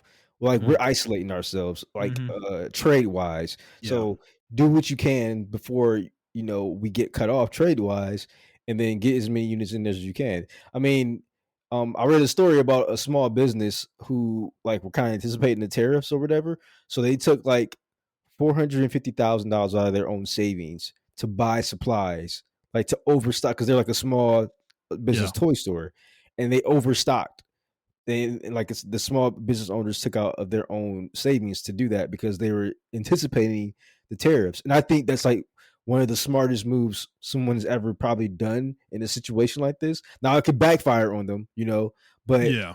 I don't, Yeah. I don't, I actually don't see this backfire on them at all because now they're backed up for at least the next couple of months as far as stock wise. If someone wants to come in and buy a certain toy or whatever the case may be, Well, they don't have I to think raise their prices, right? Like other people would raise exactly. their prices before they did, which would then drive business to them, right? Exactly. So, Exactly. yeah. So, I think Nintendo should just do that in this day and age. Now, will they? Now they're not going to do that. But they should do that. Um, Remember with I understand. PS4, Sony did that, dude, famously. It wasn't because of tariffs, but they made a strategic decision to allocate the vast majority of their initial stock allocation to the United States. Yeah, And that I helped mean, because it's propel a that console to what it became. yeah, we are still a big market. I mean, it's probably not going to be. It's probably going to be a couple years before like all this really takes us down to like a number two market or whatever. But we are still one of the biggest markets. So as of right now, do what you can to get into this market to get your revenue up. And yeah, I don't know. Just stop being a pussy about it and just do it. Like like I don't know. Y- like they've been sitting on this for so long. I think this console has Yeah. been ready since like honestly January. That's what I Well, think this console's been yeah, ready. and that is a fair point, right? Delaying it more would be the most it would be the worst choice, I think, for sure. Because yeah, it already feels like it's been delayed like a full fucking calendar year. We got Yeah. like we're hearing rumors behind the scenes of like secondary like peripheral suppliers are pissed off, developers are pissed off because they're like the console's fucking ready, Nintendo, just drop it already. We want to make fucking money, and Nintendo's been holding on to it. So it's like, yeah, the stock might already be out there, dude, for all we know. Like how many units could they possibly have? They might have millions and millions that they're sitting on. Like more than 5 million or something, which would be crazy, but like they might actually have that much. So if that's the case, then yeah, just I think that's the right choice. Get them out to the US as fast as you humanly can, and then just drop the release date as soon as people are ready. Like I your mean, logistics partners, it's like retail yeah, I mean partners. not to be an asshole, but you kind of reap what you sow now. You waited too long. And now Mm-hmm. now we have 100%, dude. They must be yeah, kicking themselves. yeah, Oh, they waited too long because yeah, we all knew unpredictability was coming. Like yeah, with either presidency, we knew yeah. more so one than the other, but we knew something was going to happen. I mean, we had war states going on and all that other shit like that. So we knew some you've kind of known he won since November, dude. Like, yeah, exactly. So yeah, like that's not even an excuse, man. You've known for over 6 months, like that he won. We knew his plans for terror. He was talking about terrorists the entire campaign trail. Yeah. So it's like we all know what the plan was. And now everyone's like, "Oh, he's doing this." I'm like, "That's been his plan the entire time." Yeah, and businesses are like stuck with their pants caught down. Like, we didn't actually think he was going to do it. He's been saying it since day one of the campaign trail. Yeah, like, yeah. Just I don't know. Well, bro, and shit with China, like, you know, like he did that in his first term. Okay, so we knew exactly. Like it's already there was a precedent here. Okay, we knew that was a hot topic for him. You know. So yeah, it's like, it is really one of those situations where you literally just waited too late. Like now you're in this predicament where like, oh, I don't totally, dude. It is Nintendo's fault. Like they fucked up. They should have released this console already. Yeah, this console should have been released in like December, bro. Yeah. Like it's November, honestly, November, December. It should have been ready. Like when we read that report, I don't know when we read that article. It probably was around that time. When they were like this third party or the vendors were pissed, they were making like secondary parts for the company or for them. Like, like just drop the console. Like, why isn't it out now, by the way? Like, that's the other part about this is like, it should have been out in February or March. Like, why are we waiting all the way until June, Nintendo? Like, and it's such a weird time to release a console in the middle of the summertime. I don't think they're doing it. They're doing it to avoid all the major releases this year. I think. I guess. I don't know. I don't know. Like, because nothing's really coming out in June. Like June's like kind of a major release in the beginning of the year besides like Monster Hunter. I don't know. Kingdom Come Deliverance, I guess, too. Other than that, yeah, Monster Hunter. Your Nintendo fans don't fucking care about that shit. Either game. I'm sorry. Definitely. They don't. Well, like, Monster Hunter maybe, but yeah, Monster Hunter maybe, right? And this is a hot take. This is a super hot take, and I don't know you probably would disagree with me with this. You can release the Nintendo Switch the day after Grand Theft Auto 2 6 comes out, and people will still buy the Switch. Your Switch will still sell. Dead ass. Okay, I mean it's aggressive, but I don't disagree with you that much. Like, I mean, they're very different audiences that are buying exactly. Those, right? That's exactly what I'm saying. That's exactly what I'm saying. Yeah. I don't know. You can still release this console, and people will still buy your fucking Switch, and they'll buy Grand Theft Auto 6. No, they try to finesse this too much. They tried to finesse it too much, dude. This is like when you're a fantasy football owner and you're trying to finesse a trade, and you're playing it too. You're going back and forth with the other owner too much, and they find somebody else to trade with, and you don't get the player, and you fucked it up. Like that's what Nintendo did here. Like they dropped the ball. And it's like, is this their fault? And dude, if they try to raise the price, like because we were talking about this with DJ, I don't think they can conceivably raise the price any higher than $450. I think $450 is the absolute upper limit that they can realistically charge. They could maybe get away with $500. Anything more than that, if they're going into the $550 range or even fucking $600 to make up for the tariff costs, they're out of their fucking mind if they think people are going to spend that much money on a Switch too. Like, you could buy a fucking PlayStation 5 for that money, less than that money, by the way, much less than that money. You could buy a fucking Steam Deck, like the highest end Steam Deck for like $600. Like, there's no way you can get a fucking Asus, the Rogue Ally. You could get the Logitech device. Like there's a lot of shit you could do with that money. I think Nintendo would be way overstepping where they are if they think they can charge anywhere close to $550 or $600. Personally, like, because I'm not buying it. You're not buying it if they go that high. I don't think DJ's buying it either, dude. Like, I'm not that desperate for this thing. The highest I will go for this console, dead ass, $529.99. That's the highest I go. Dude, I'm at $450 and I'm debating it. I'm not even sure I care. Like, I pre-order. I mean, I didn't pre-order, but I was like, I had in my mind already allocated like 454. I was like, okay, this is what I'm gonna do for 454 because I really want to play like Chronicles X in like 60 frames per 60 second and all that shit. frames. Like, Yeah. yeah. Yeah. So I had it allocated in my head. That's what I'm planning for. But like, yeah, bro, if you're saying 600 for this console, you're a PS3 to me now, and I'm not gonna buy you until you're $250. Yeah. You Yeah. know. Yeah. So Yeah, no, I mean that's too much sniffing your own farts, especially after announcing it at 450 and then up in the price that high. You know? and then Like, announcing the games at $90, $80 to yeah. $90. Are No, you like fucking we were kidding me? talking about it last week. Like we thought they already built in their tariff pricing, you know? And it's like apparently not.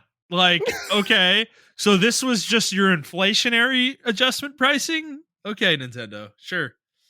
Sure, guys. Yeah, no, So, like I don't know.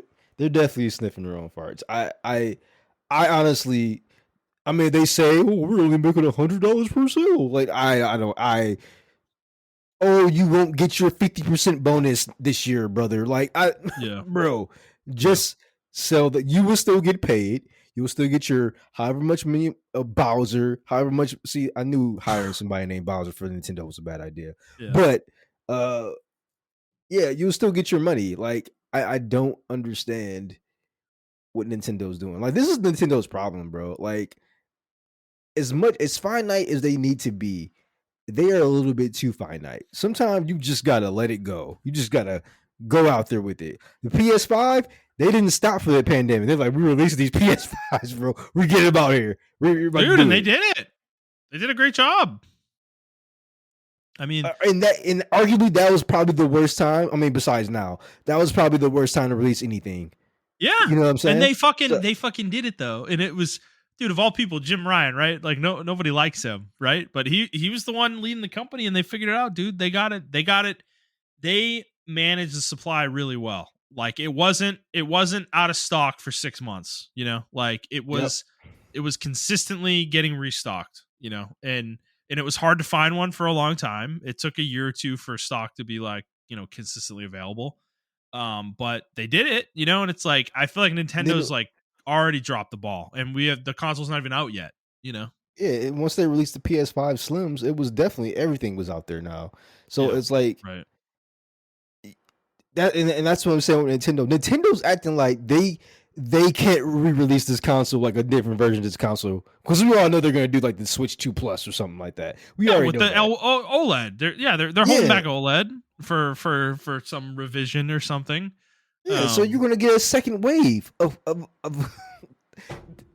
the more I talk about it, the more angry I get because there's no reason why they can't just drop this fucking console. Well, Honestly, when dude, they had that fucking direct, yeah, they should have been like, pre-orders are live now. We're dropping at the end of April. That's what they should have said right there. yeah.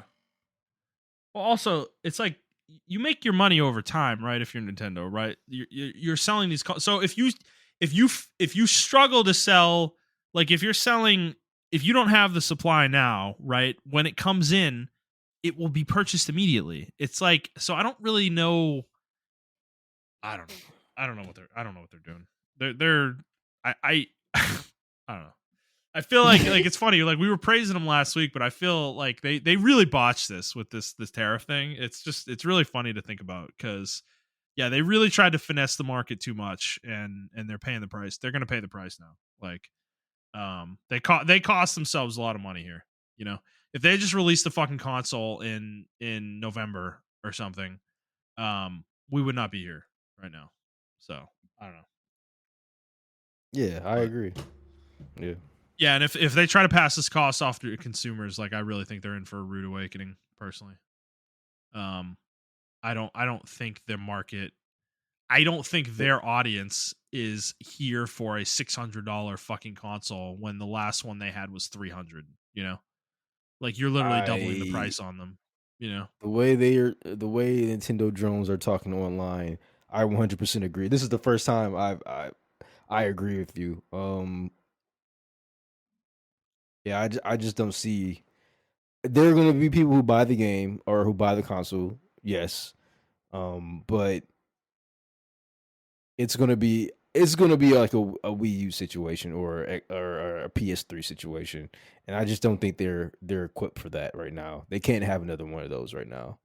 yeah, So yeah. I mean, yeah, Yeah, they're not where they were 10 years ago, right? The Wii U was dire. I think it sold like 13 million units, which is like one of the worst consoles of all time. But they were in a dire situation when the Switch was coming out. Like we were all talking about how like this is it for Nintendo. If the Switch doesn't take off, they're not gonna make hardware anymore, I remember those conversations vividly, but Yep. they're not there now, right? If the Switch 2 fails to some degree, like it's not going to be a catastrophic failure the way the Wii U was, I would not think. But Nah, it's not. It's not. But but it's it still but it gonna could be a be a failure. significant truncation in their install base, though. Like Yeah. the Switch has sold 150 million. We could be looking at a Switch 2 that sells maybe 60, 80. It's like that would be a significant decrease generation to generation for them. So yeah.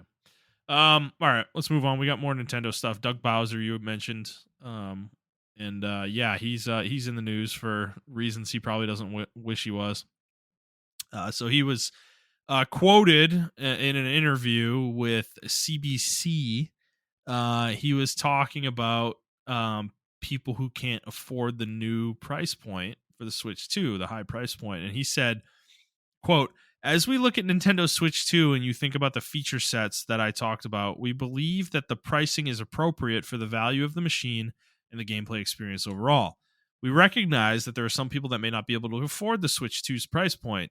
That's why we wanted to make the other Switch platforms available so people still have an opportunity to come into our gaming universe, be a part of these characters in these worlds, and see value, if you will, in whatever rung of the platform they come in, end quote. So yeah, so he basically quote for quote said what was it, Don Matrick, right, back in the day, Yeah. said when the Xbox One was coming out, when people Yeah. were asking what what do people do if they can't afford the console, and he said, yeah, those people can buy the Xbox 360 or that's why we have the Xbox 360 available or something like that. Yeah, So that's exactly what he's he said. saying the thing is, this is foot and mouth situation because he's just implying that poor people can't buy Switch 2. Like that's literally what he's implying when he says this. And it's like, it's not what he's really trying to say. I understand, like, I think everybody understands that, but this is just the way of the news cycle with this stuff. And it's like, bro, you like, Doug, you're in the game industry. How do you not know? It's not like the quote's that old. Like, this is like, we're talking about 10 years ago, like, you don't remember that happened like 10 or 12 years ago? Like, I have truly you been don't in believe. games for a I long truly time? Nintendo may have the best lawyer department or Yeah. law department, or whatever they want to call them, in existence, but their PR is fucking terrible, dude. Like, Hey, man, Bowser's no Reggie, man. yeah, exactly. Um, to say this is crazy to me. I understand that, like, Yeah. I understand you trying to show him grace. Like, he didn't mean like poor people can't buy it. And it's not even that. It's the simple fact that you're saying, you know, and to make the whole Xbox situation even worse, Don Matrick went even further. Like, I'm glad Doug Bowser kind of shut up after he said this. Don Yeah. Matrick went further, right? He said that he was reading online the forums or whatever, and someone said, I'm on a nuclear submarine and I don't get internet connection. And he's like, well, that guy, unfortunately, he can't play the Xbox One, but he can play the Xbox 360. So not only are you saying, Oh yeah, because because it was always online. Yeah. he has always Yeah, online, that's it right. planned to be always online, and Yeah. so not only are you saying that, but now it was sort of kind of disrespectful to the vets, to the to the military. Like, Yeah. back then people were like super like sensitive about stuff like that. So not only are you disrespecting our men at arms, but now they can't even buy your console. Like, you're telling them to just stick over there, brokey. Like, that's what it sounds like. But I mean, this situation, he didn't say anything like that. He just said, you have the Switch, but I need CEOs to understand why people buy new consoles. We don't buy new consoles because it's like the new shiny thing. We buy it because, I mean, that is one thing, but we buy it because it's new power, new experience. Like, There's games on it you can't play on the old hardware. exactly. Yeah. And I mean, 3 of the games Like, you're did show up. inherently excluding people by saying something like this, you know? Yeah, it's very dumb. I There's a don't. better way This to is say this. Like, you don't really there need to bring isn't. that Just up. don't say it. Just Yeah, you don't don't. fucking No, say I it. agree. The first part of the quote was fine. The second paragraph that I read, delete that, bro. Don't say that part. Like, you know, just say like we believe that the pricing is appropriate for the value of the machine and the gameplay experience overall. Perfect. That's it. That's all you had to say. You don't need to That's it. elaborate more. Like, You don't need it. walk away. Like, so yeah, no, I know. Like, I don't know. Like, he had it. Like, he had it in the first half, and then he fucking fumbled it, bro. Like, you know, it's just, like you know, just shut up. Like I don't know. I don't know. Like yeah. Nintendo really. And then like there was another story that came out where they were like, Nintendo came out and was like, we would never be using AI for our stuff and everything like that. And I'm like, oh, okay, cool. But it's like, see, that's the problem with Nintendo. It's like one side is like really good, and then like one side is really fucking bad for consumers. Like they're Well, like, also though, like, you know, maybe it would be better if like you didn't release a game like Pokemon Scarlet and Violet, though. You know, it's like, yeah, you're not going to use AI, but you're going to release a game in the like a dog shit state like that and just charge $60 for it. Like, you know, come on, man. Like, I don't know. I feel like Nintendo's like, they kind of lost me a little bit in recent years with some of this stuff, because Scarlet and Violet were egregious, man. Like, yeah, I didn't play it, but it was I didn't from what I've either, but you seen. don't have to. Like, you go online and see all the fucking technical videos and shit. It was atrocious. Like, I can't believe Nintendo released a game like that. They've never done shit like that, you know? So they're different, dude. They're different. They're not the same Nintendo. They're not the same Nintendo that we grew up with, you know? Like, they But are a little different now. It's like, that's crazy to me. Like I don't know, man. That comment was just so out of touch, and I'm that's another thing I'm just really tired of. I'm really tired of like these CEOs and stuff like that being like super out of suits. touch. Yeah. Yeah, these suits they're being out of touch. Like I'm not saying you have to be in the weeds and all that other shit like that. I'm just saying know your audience. Like and maybe because I'm really game centric focused or whatever. But it just seems like every other industry, like the CEOs. Well, you know what? I take that back because I don't think Microsoft really knows their clientele at all. Actually, Yeah, they do. They have so much leverage that it doesn't matter, right? Like, that's true. Yeah. yeah. But I don't know. It's just really it's just really weird how like other CEOs, and I go to a car show, the CEO kind of knows what to say to the car people and everything like that, and Yeah. all that shit. And it's just like for us, it's like you guys like games, right? Yeah. Here's Mario, and that's it. Like Yeah. Yeah. there almost hasn't been a CEO. Maybe Sean Layden was probably like the only CEO, and Phil Spencer actually, who like actually knows like games or whatever. Right, and look how that ended for both of them. Like, Sean Layden's out of Sony and got pushed out of Sony, basically. And Yep. Phil Spencer is a fucking puppet at this point for Microsoft. So it doesn't seem to have mattered for either of them. Exactly. You know? And I don't know if that's the suit's fault or if that's our fault as like consumers that we let this happen. I I'd don't say in know. Layden's case, it's definitely the suit's fault. Okay.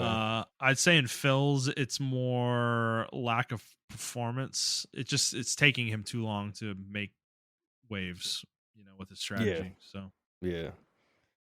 So I don't know. This comment was like very stupid, and then in recent, this was not the right climate to say that. It wasn't. I know, dude. It I just know. wasn't, bro. I know. He literally says this the week that this tariff nonsense is going on, dude. Like, what the fuck, man? What, like, how tone deaf could you possibly be right now? You know? I don't know. Yeah, Yeah, it it's wasn't a really. Yeah, it just it just wasn't really a good time to say some stupid shit like that. Um, so yeah, that's what I got to say. Like, I don't know. All right. Let's move on. Tariff stuff. So yeah, I mean, a lot happened between last week and this week's recording. There was an article the day after we recorded last week, where the ESA was talking about the tariffs. And I still think there's value in talking about this. So this was being talked about, and they mentioned, so the ESA said that quote, we really are at this point just watching and trying not to have knee-jerk reactions, because we don't think that what President Trump announced this week is the end of the story. But what was announced this week and the tariffs as outlined, we do expect these tariffs to have a real and detrimental impact on the industry and the hundreds of millions of Americans who love to play games. And so our goal is to work with the administration, to work with other elected officials to try to find a solution that doesn't damage U.S. industries, U.S. business, but also American gamers and families. Um, and continuing on, this was talking about so the impact here isn't just the cost of systems. It says it's hard to imagine a world where tariffs like these don't impact pricing. And they said the entire consumer ecosystem is connected. So they're talking about games as well, because I mean the games and like physical games are imported also. So yeah, I mean, there's a lot of nuance with this. I don't think we need to stick on this too long necessarily. We talked about it a little bit last week, but um there is, yeah, I don't know. I mean, the impact of the tariffs on video games would be pretty large. I think it would kill physical games entirely. Like it'd be the absolute nail in the coffin. We're done. Like nobody's buying them anymore. Like everybody would go to digital because their digital pricing would not go up. You know, obviously, since the tariffs would not affect that. So, but what do you think, Montrell? Like, I mean, about the tariffs, the effect of tariffs on the industry, and obviously not just Nintendo. I think it would be detrimental for video games as a whole because a lot of the parts are manufactured in China, or other Mm-hmm. Indonesian or not Indonesian, but Pacific countries Yeah. over there, and yeah, tariffs would just be um not just video games, but like computer parts in general. Like, Yeah. um, not to brag, but I was kind of like, I kind of got really upset when this has to do with my job, but like I told my one of my system admins was like, "Hey," and I said this out the gate. This was like 2 or 3 months ago, actually. Um, I think I said in December when after like a month after Trump won, I was like, "Hey, I'm not trying to be political, but I think we should over order monitors and other computer gear." This would be the only time I say that Yeah. because the tariffs are coming, and I think he's pretty serious about it. And I think we need to just get ahead of it. We already have the equipment here. That way, if the tariffs hit us, we will be okay for the next couple months to the end of the year because we overstocked on stuff like that. And now I think they're kind of stressed out about it because like the tariffs and stuff like that, and we actually do need more equipment now. Um, but So they, like they didn't actually do it. they didn't do it. No. Um, Why spend money now when you can spend it later? It's just so yeah, companies are the most procrastinating or like things on the fucking planet, bro. It's crazy. yeah. So, um, it, I just think it's I don't think and I'm not just saying this because like Trump's in office. I think if Biden or whoever the fuck was in office right now doing tariffs, I just think tariffs are a complete disaster. Targeted tariffs are okay, but like blanket across the whole fucking field of tariffs, like I just think those is really bad. I think I it's mean, really bad it will for literally kill our economy as we know it. Like it's just yeah, like you yeah. cannot do a blanket tariff like this on every single country. Like it's just you're giving, there is no way out for anybody, in that situation. And um the consumer's the one who's going to get wrecked the most by it too, you know. Yeah. I don't understand why, like, us little people are out here defending the tariffs. It's like, dude, they're gonna destroy us. Like, we're like, the cost of things is gonna balloon massively because of this stuff. Yeah, Um, yeah, so because I don't know if you remember. I mean, we were both young, so of course we probably won't remember or have an ideal of like money or whatever. yeah, But you remember when like if you had like in the early '90s or the '90s in general, in like the early 2000s, because towards the late end of the 2000s, stuff started getting really cheap. yeah, But like towards the early 90s and early 2000s, all this technology started really booming, like CD players and stuff like that, DVD players and everything. You remember if you had one of those, like if you went over to somebody's house and they had like a big screen TV and yeah, like a DVD player or something like that, like they were like you're like, oh wow, you guys are fucking loaded or you're rich. yeah, Because you yeah, remember yeah, those things used to cost like 30 some the TVs themselves probably cost about $2,000 or something crazy or something like that. yeah. And then Which like back the then was even more DVD money than it is now. exactly. And then the DVD players themselves and stuff. Even CD, I remember CD players being like $4.99 or some crazy shit like that. For like a 5 disc changer CD player or something like that. And you were like really doing something, you had that in your house, you know? So it's like that's what we're gonna head back towards. Like like CD players and monitors and all that other stuff like that will be twice as expensive now.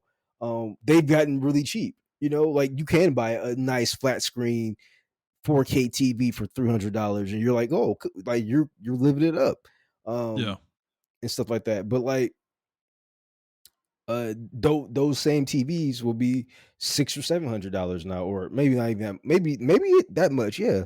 And then video games and consoles. I did like when DJ linked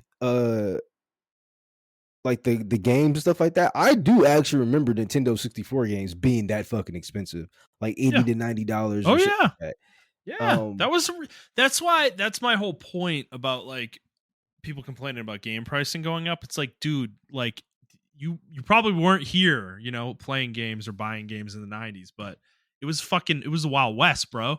You'd have games that cost like $120 and then you'd have games that cost 50. Yeah, yep, But the reason that was because Nintendo would allocate cartridges to different publishers, and they would only allocate so many to each one. So some publishers would get more than others.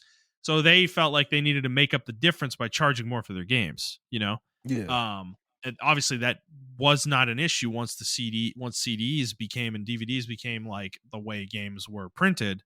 But yeah. it's so that, and then we got like a strict MSRP for every single game, but that was not a common thing before the 90s, or sorry, before the 2000s. So it's Yeah, like, the Genesis yeah. games, the console was expensive. I think the Genesis was like $500 or something like that, Mm-hmm. which was super expensive. That's rent back in the day. Like Yeah, dude. you know what I'm saying? Like that was rent. More than rent, probably, honestly. Like, So and because I was the N64, like, what was the MSRP for the N64 when it came out? I either $500 or $600. It was something crazy like that. No. The N64 was cheap, dude. It was Yeah. $199, Oh, it was okay. Yeah, and it had a pack-in game. that's Like, true. Okay, bro, yeah. yeah. No, The, this the is no. Dreamcast, the Dreamcast was $199 as well. I remember when Dreamcast dropped, it was Wow, really? 199. The Dreamcast was $199. Bro, my dad would not buy a Dreamcast. He was cheap as fuck. He bought a Dreamcast for Wow, me. My you're my right. That's crazy. yeah, bro. My because I Wow. remember I got a really good report card. And he got me a Dreamcast. Yeah. Um, Well, this is why yeah, we complain about the console pricing now, right? Because this is why the 600 from Sony with the PS3 was such a shock, because consoles didn't cost that much money, dude. Like 200, I think the PS2 was 250 maybe.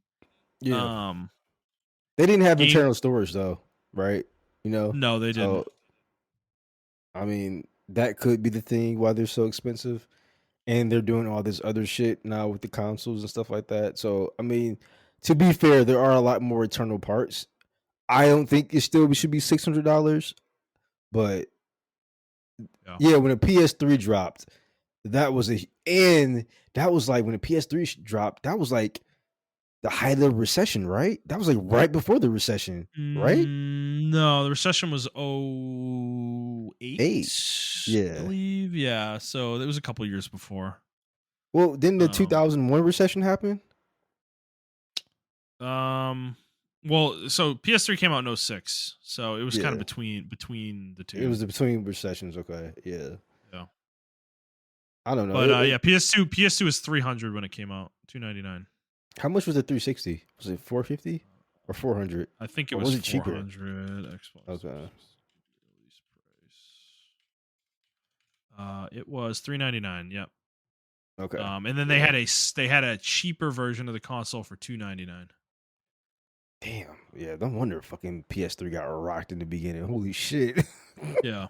Yeah. And dude, the premium model had 20 gigs of space. Oh, we were living it up back then, boy. Oh my god, bro! I forgot how small the hard drives were. Oh my But god, that's remember fucking the amazing. games were That loaded was the on the premium disc. one. That was the premium one. Yeah, remember the games were loaded on the disc. That was Yeah, only man. for Yep. They played off the disc. They actually played yeah. off the disc. Yep. That was Yeah, you kids, you rippers don't remember that shit. Yep. Kids these days, they don't know how good they have it, man. No, that's why the 600 was so crazy though, because yeah, Xbox had come out the year before and was $200 cheaper, or even half the price if you went with the cheaper model. So Sony was out of their fucking mind. That's why now it's like 600 now is not far fetched anymore. I feel like for a console, for like Sony or Xbox to charge that for the PS6 and whatever the next Xbox is, like it's not outside of the realm of reasonability to me anymore. It's just kind of where we are with inflation. But yeah, back in the day, dude, like yeah, dude, the fucking $200 for the N64, and that was expensive to people. People were like, hell no, I'm not spending that much money, you know. Um, so it's interesting. Well, Yeah. as we were talking about this though, something else showed up on the IGN sidebar. I just clicked on it.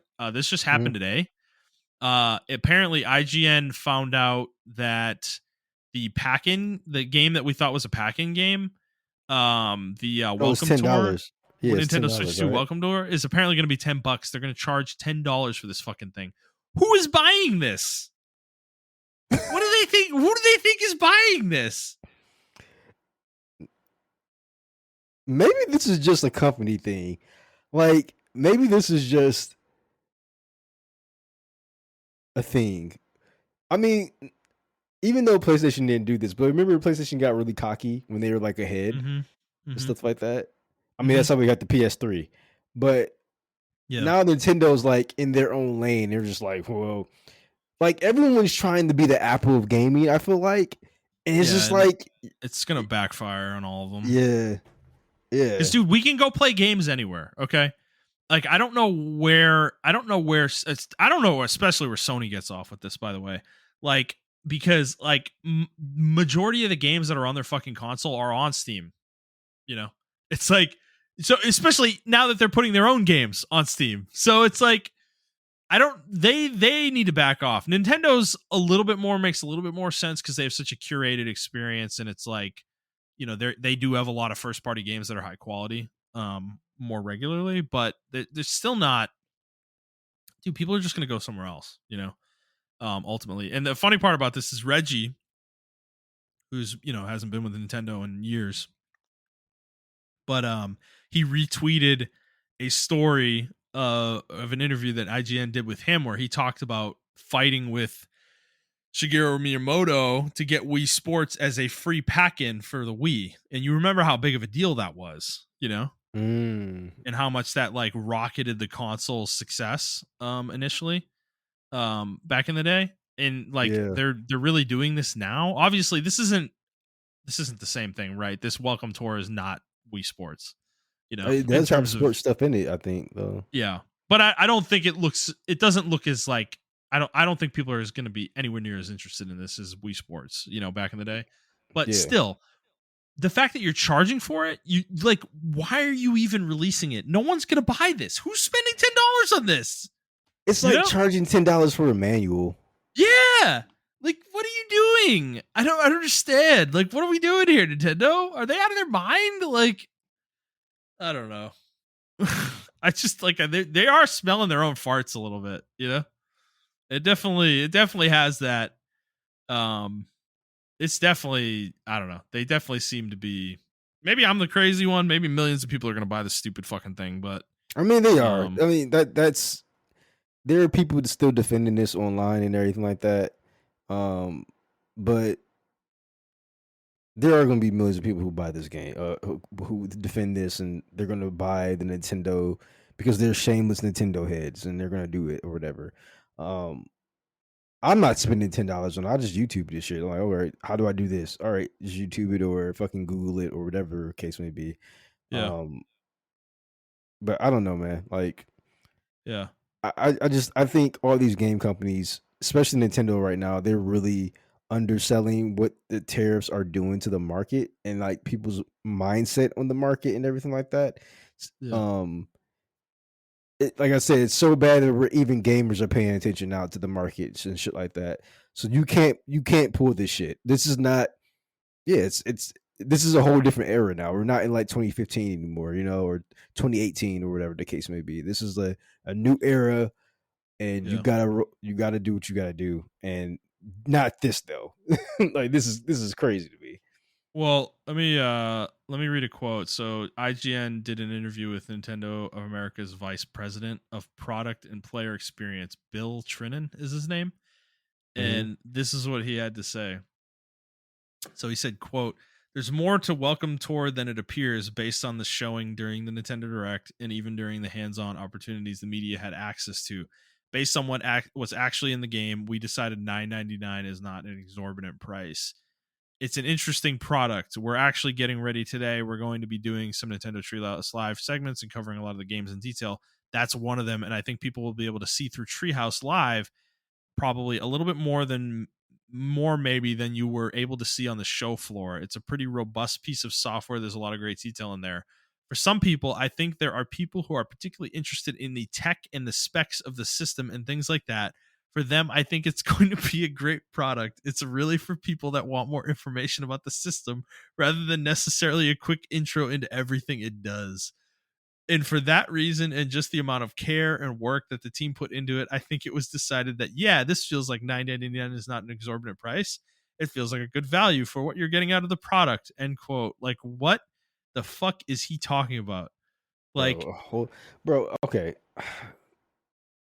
I think there are people who are particularly interested in the tech and the specs of the system and things like that. That's your target audience. What? Digital Foundry? What?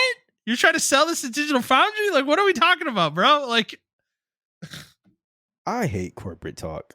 I do I too, just man. do, Like, bro. who is this guy? Like, what are you talking about, bro? Like, you're trying to sell a fucking tech demo for $10. Like, that's what you're doing.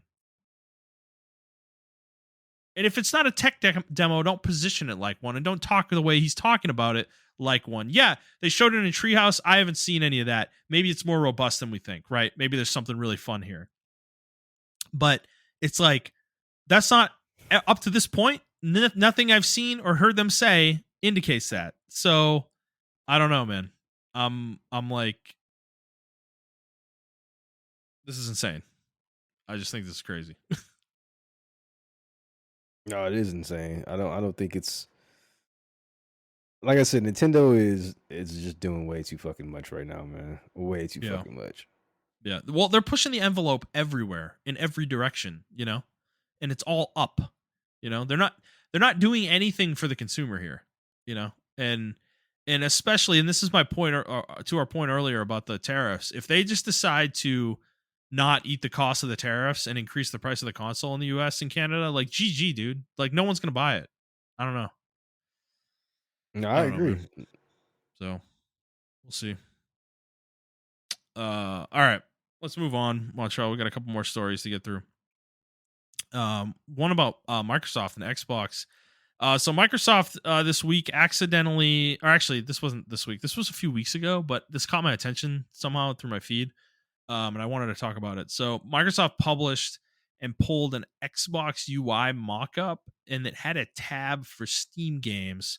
This was in the Xbox app, but this app will be running on Xbox console devices as well. So this was like a marketing image, and it had Steam on it. So some people are speculating that this isn't actually mean that you'll be able to play Steam games on Xbox necessarily, that it will just they'll be accessible through this app on the console, but I don't really understand the point of that if you can't play the games. So I don't know. What do you think? Do you think Microsoft would possibly put Steam onto Xbox and let you play your Steam games on an Xbox? I think they're at a point where they're desperate now. So yes. I just so I understand it. I'm sure there's a version of an agreement they could have with Valve where they're happy with whatever they get for purchases through Steam if they were to have it on Xbox, like if they were done through Xbox. Um I'm sure there's a version of that where they could both be happy, but it definitely desperate is the word, isn't it? Like this seems crazy that you would put a competitor's storefront on your console. Like what? I don't know. Maybe they don't see them as a competitor anymore. They just see them as, you know, I don't know. Well, they'd rather sell games than not sell games. Yeah. Because like if they don't have it on Steam, if they don't have Steam on their Xbox, does that mean they'd buy it on Xbox anyways? Maybe not. I don't know. So I don't know. Desperate's definitely the word that comes to mind. We're in a weird time, aren't we? It's Yeah. a weird Yeah. time for gaming. But they took this down immediately, so I don't know. That I feel like they might have had a PR snafu. Yeah. It looks sound like a leak or whatever. Yeah. I don't know, man. Definitely super weird right now. Yeah. Super duper weird. So yeah, that's fun. All right. Let's move on to our final story. This one is Insider Gaming reported this week that a new Deus Ex game has been pitched by Eidos Montreal to multiple publishers, and that this is a quote from the article. One source said that there was a belief from a couple possible partners that the series was too niche at this stage. Another said that it became clear after a few meetings that publishers aren't willing to take on the financial risk that comes with the Deus Ex franchise at the moment. End quote. The article also confirmed that this is a different game from the one that was canceled a year or two ago by Embracer. And yeah, so it seems like they haven't given up on Deus Ex, which is great. I love that. That's awesome. I hope someday we get another game, but it does not look good, Montreal. Because I while this is frustrating to read, it is not unpredictable. Deus Ex traditionally has not been a big seller of a franchise, unfortunately. And I think under Square Enix's guidance / tutelage, whatever you want to call it, when they were owned by them, I think Square did a lot of damage to the franchise with some of the marketing they did for specifically Mankind Divided. I think they absolutely torpedoed that game's potential with all of the pre-order bonus bullshit, the microtransaction mode they shoehorned into the game, and all that shit that they did. And that kind of killed Deus Ex from that point of time till now. It's been almost 10 years since that game came out. So, and then we have a canceled game that Embracer canceled, and then we have this game that seems to be failing to get interest. But I think it's short-sighted a little bit from publishers because, I mean, I think this franchise could be very big, It's just never been handled correctly by whatever publisher seems to own it at any given time, And I think with the popularity of Cyberpunk 2077, I would feel somewhat optimistic that there is actually a hunger for futuristic, kind of story-driven, choice-based games like this. Now, Deus Ex is a different genre; it's not Cyberpunk, but it is adjacent to that, I would say, in a lot of ways. And it is an excellent franchise. Like, it is very high quality. So I don't know. It's disappointing to see. It doesn't surprise me, but it's like, I mean, do you see a future for Deus Ex with anybody? Like, do you think it's possible? I think somebody would give it a shot. They just got to find the right publisher or whatever. Partner, But yeah, get out from under Embracer, I guess. I don't know. Because yeah, it's a great franchise. It's just they never finish the story. Like, the game ends like in the middle of a story, like Mankind Divided. And it's a continuation of Human Revolution from the PS3 era. hmm And it, like, I think it was intended to be a trilogy of some sort, and like, we don't have a third game, like the Mankind Divided was the second game, and it ended where the story was clearly not complete, um so yeah, I don't know, it's I think disappointing. what It's I just, think what they yeah, should do to gain interest back into the game is remaster them games, um, and then see if people actually play it and then try it yeah, again. I mean, that's yeah. I think that's what you should do Or in this situation. remake Human Revolution, maybe. Yeah, actually, yeah, you can do that. I say I was gonna say a remaster with like maybe like a gameplay update or whatever. Um, Mhm. but yeah, like or you can just outright remake it. It would be a little bit longer, but I think Yeah, even just a remaster with like some updated like stuff to make it more streamlined to modern day, I think yeah, that would be better than like doing a full blown remake. And then because because Mankind Divided and then Human Revolution. No, Human Revolution is the first one, and then Mankind Divided is the second one, right? Second, yeah. I In believe, the Adam Jensen games, yeah, in the Adam Jensen there are other games. Not days, there are other Deus Ex games. yeah, I know about the PC games and Yeah, everything. Um, But yeah, in the Adam Jensen's, because I actually believe, uh, Mankind Divided is actually pretty modern as far as the way it controls. it I just is. think, Human Revolution is kind of outdated, so they can just Yeah, kind of modernize that one a yeah, little bit. yeah, yeah. I know. Human Revolution is a dated game. It's a PS3 game. It definitely looks like one, feels like one, and all that. Mankind Divided is a very high end game on PS4. So, but I don't know. It's so disappointing. Like, dude, Mankind Divided is excellent. It is such a good fucking game, man. Like, oh my god. If you like, cyberpunk type game, like, Deus Ex is right there, man. Mhm. I don't know. So, um it's just disappointing that, like, there's just, I don't know, it just doesn't seem to be a super popular franchise, and it's hard to make. That's the problem. It's a really expensive franchise to make, and it doesn't sell very well. So it's like, it kind of puts the publishers in a position where they're taking a huge financial risk. So I get where they're coming from. Like, I'm not really mad at them for saying no to this series, especially right now. But it's just like, it's a really frustrating situation, because I put a lot of the blame at the feet of Square Enix, frankly, because they were so fucking greedy with Mankind Divided that they kind of torpedoed that game's potential success trajectory. Yeah. So yeah, it is what it is. But all right, Montreal. That's all we had for news. I do want to check the Metascore for South of Midnight. I believe it came in. Yes, it did. Here we go. So you got me on this one. It's a 77 right now. On Metacritic. I guess a 7.2. You guess a 7.5. So you got the win on this one. Okay. You excited to play it? Yeah. I'm actually surprised that the user scores is actually higher than expected. I just knew this game was going to get obliterated. Yeah, the Yeah. anti woke brigade was gonna bomb it. Yeah, Yeah. It's funny hearing the conversation around this game. I haven't really been diving into it, but yeah, bits and pieces of it falls onto my timeline. And apparently, like, the woke brigade of the anti woke brigade saying the character was supposed to be white. They whitewashed the character, or no, they race swapped the character, and all this other stuff like that. I'm like, it's an original IP, so I don't know how the yeah, character was supposed to be white, and yeah. they swapped it out. I don't know. It's damn if you do, damn if you don't. It's a game with the original IP.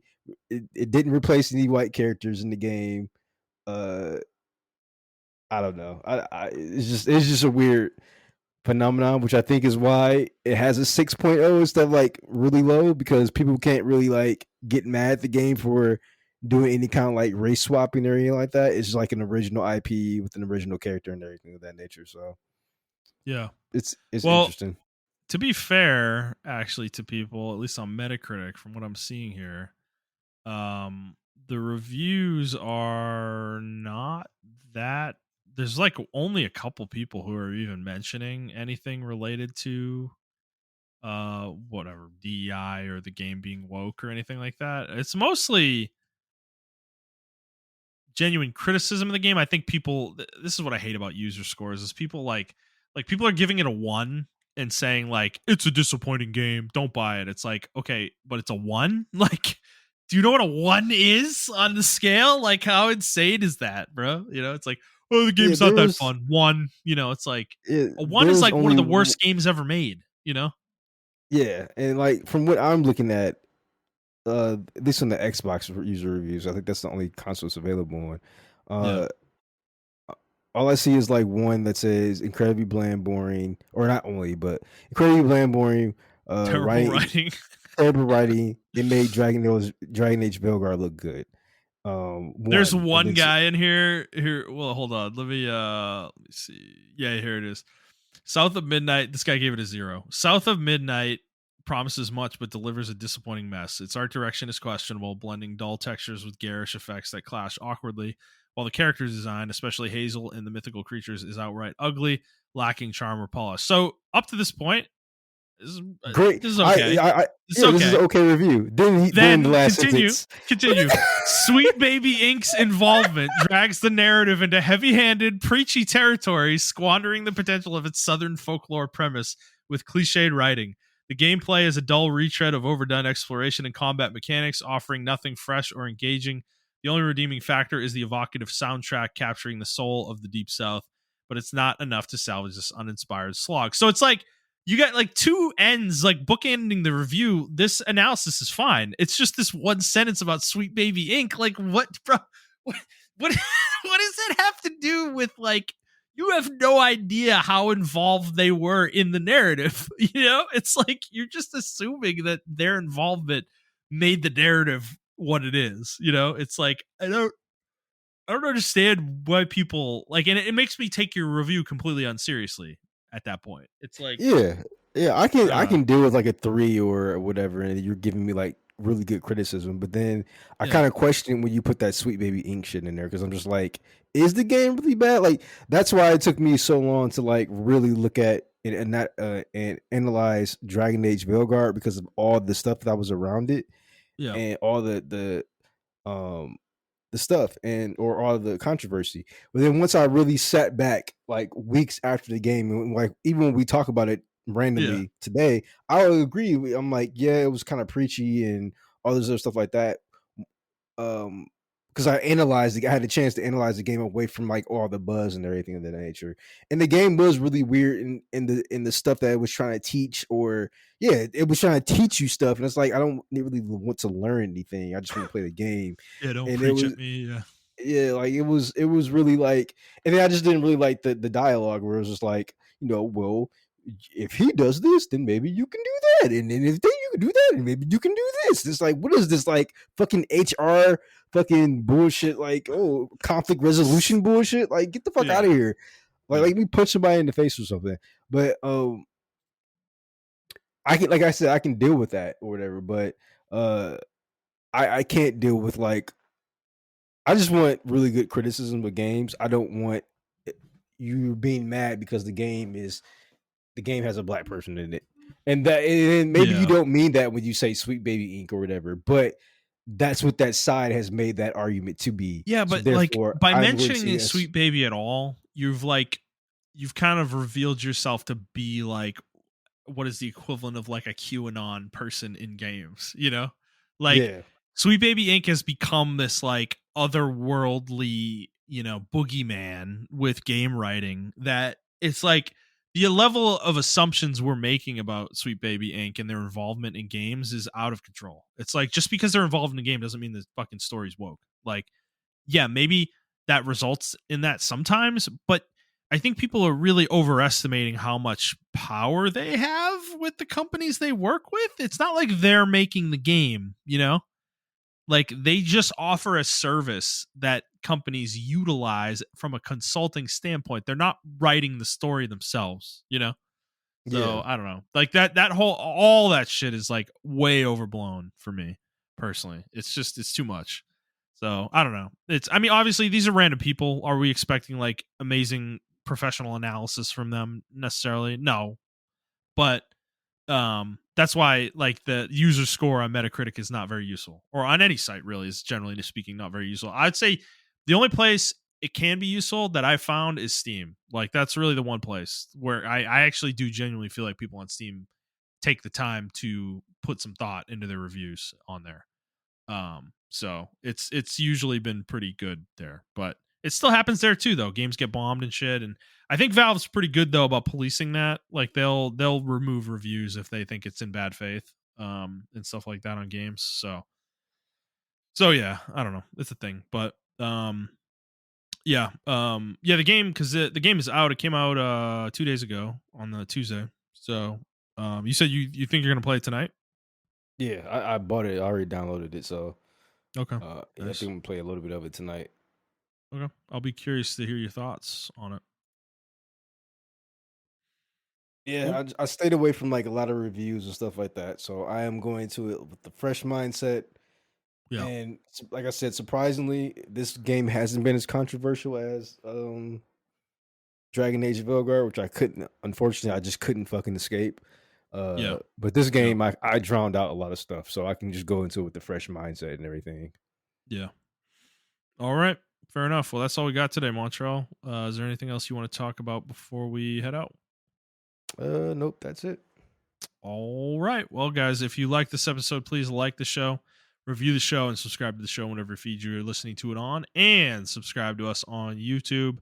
If you'd like to interact with us on the show here, you can do so on Twitter and send us questions to @theplayerstake, or you can send us an email to theplayerstake01@gmail.com, and we will certainly answer that on the show. All right, Montreal, that's it. We hope you guys enjoyed this episode, and we'll see you next week. Bye.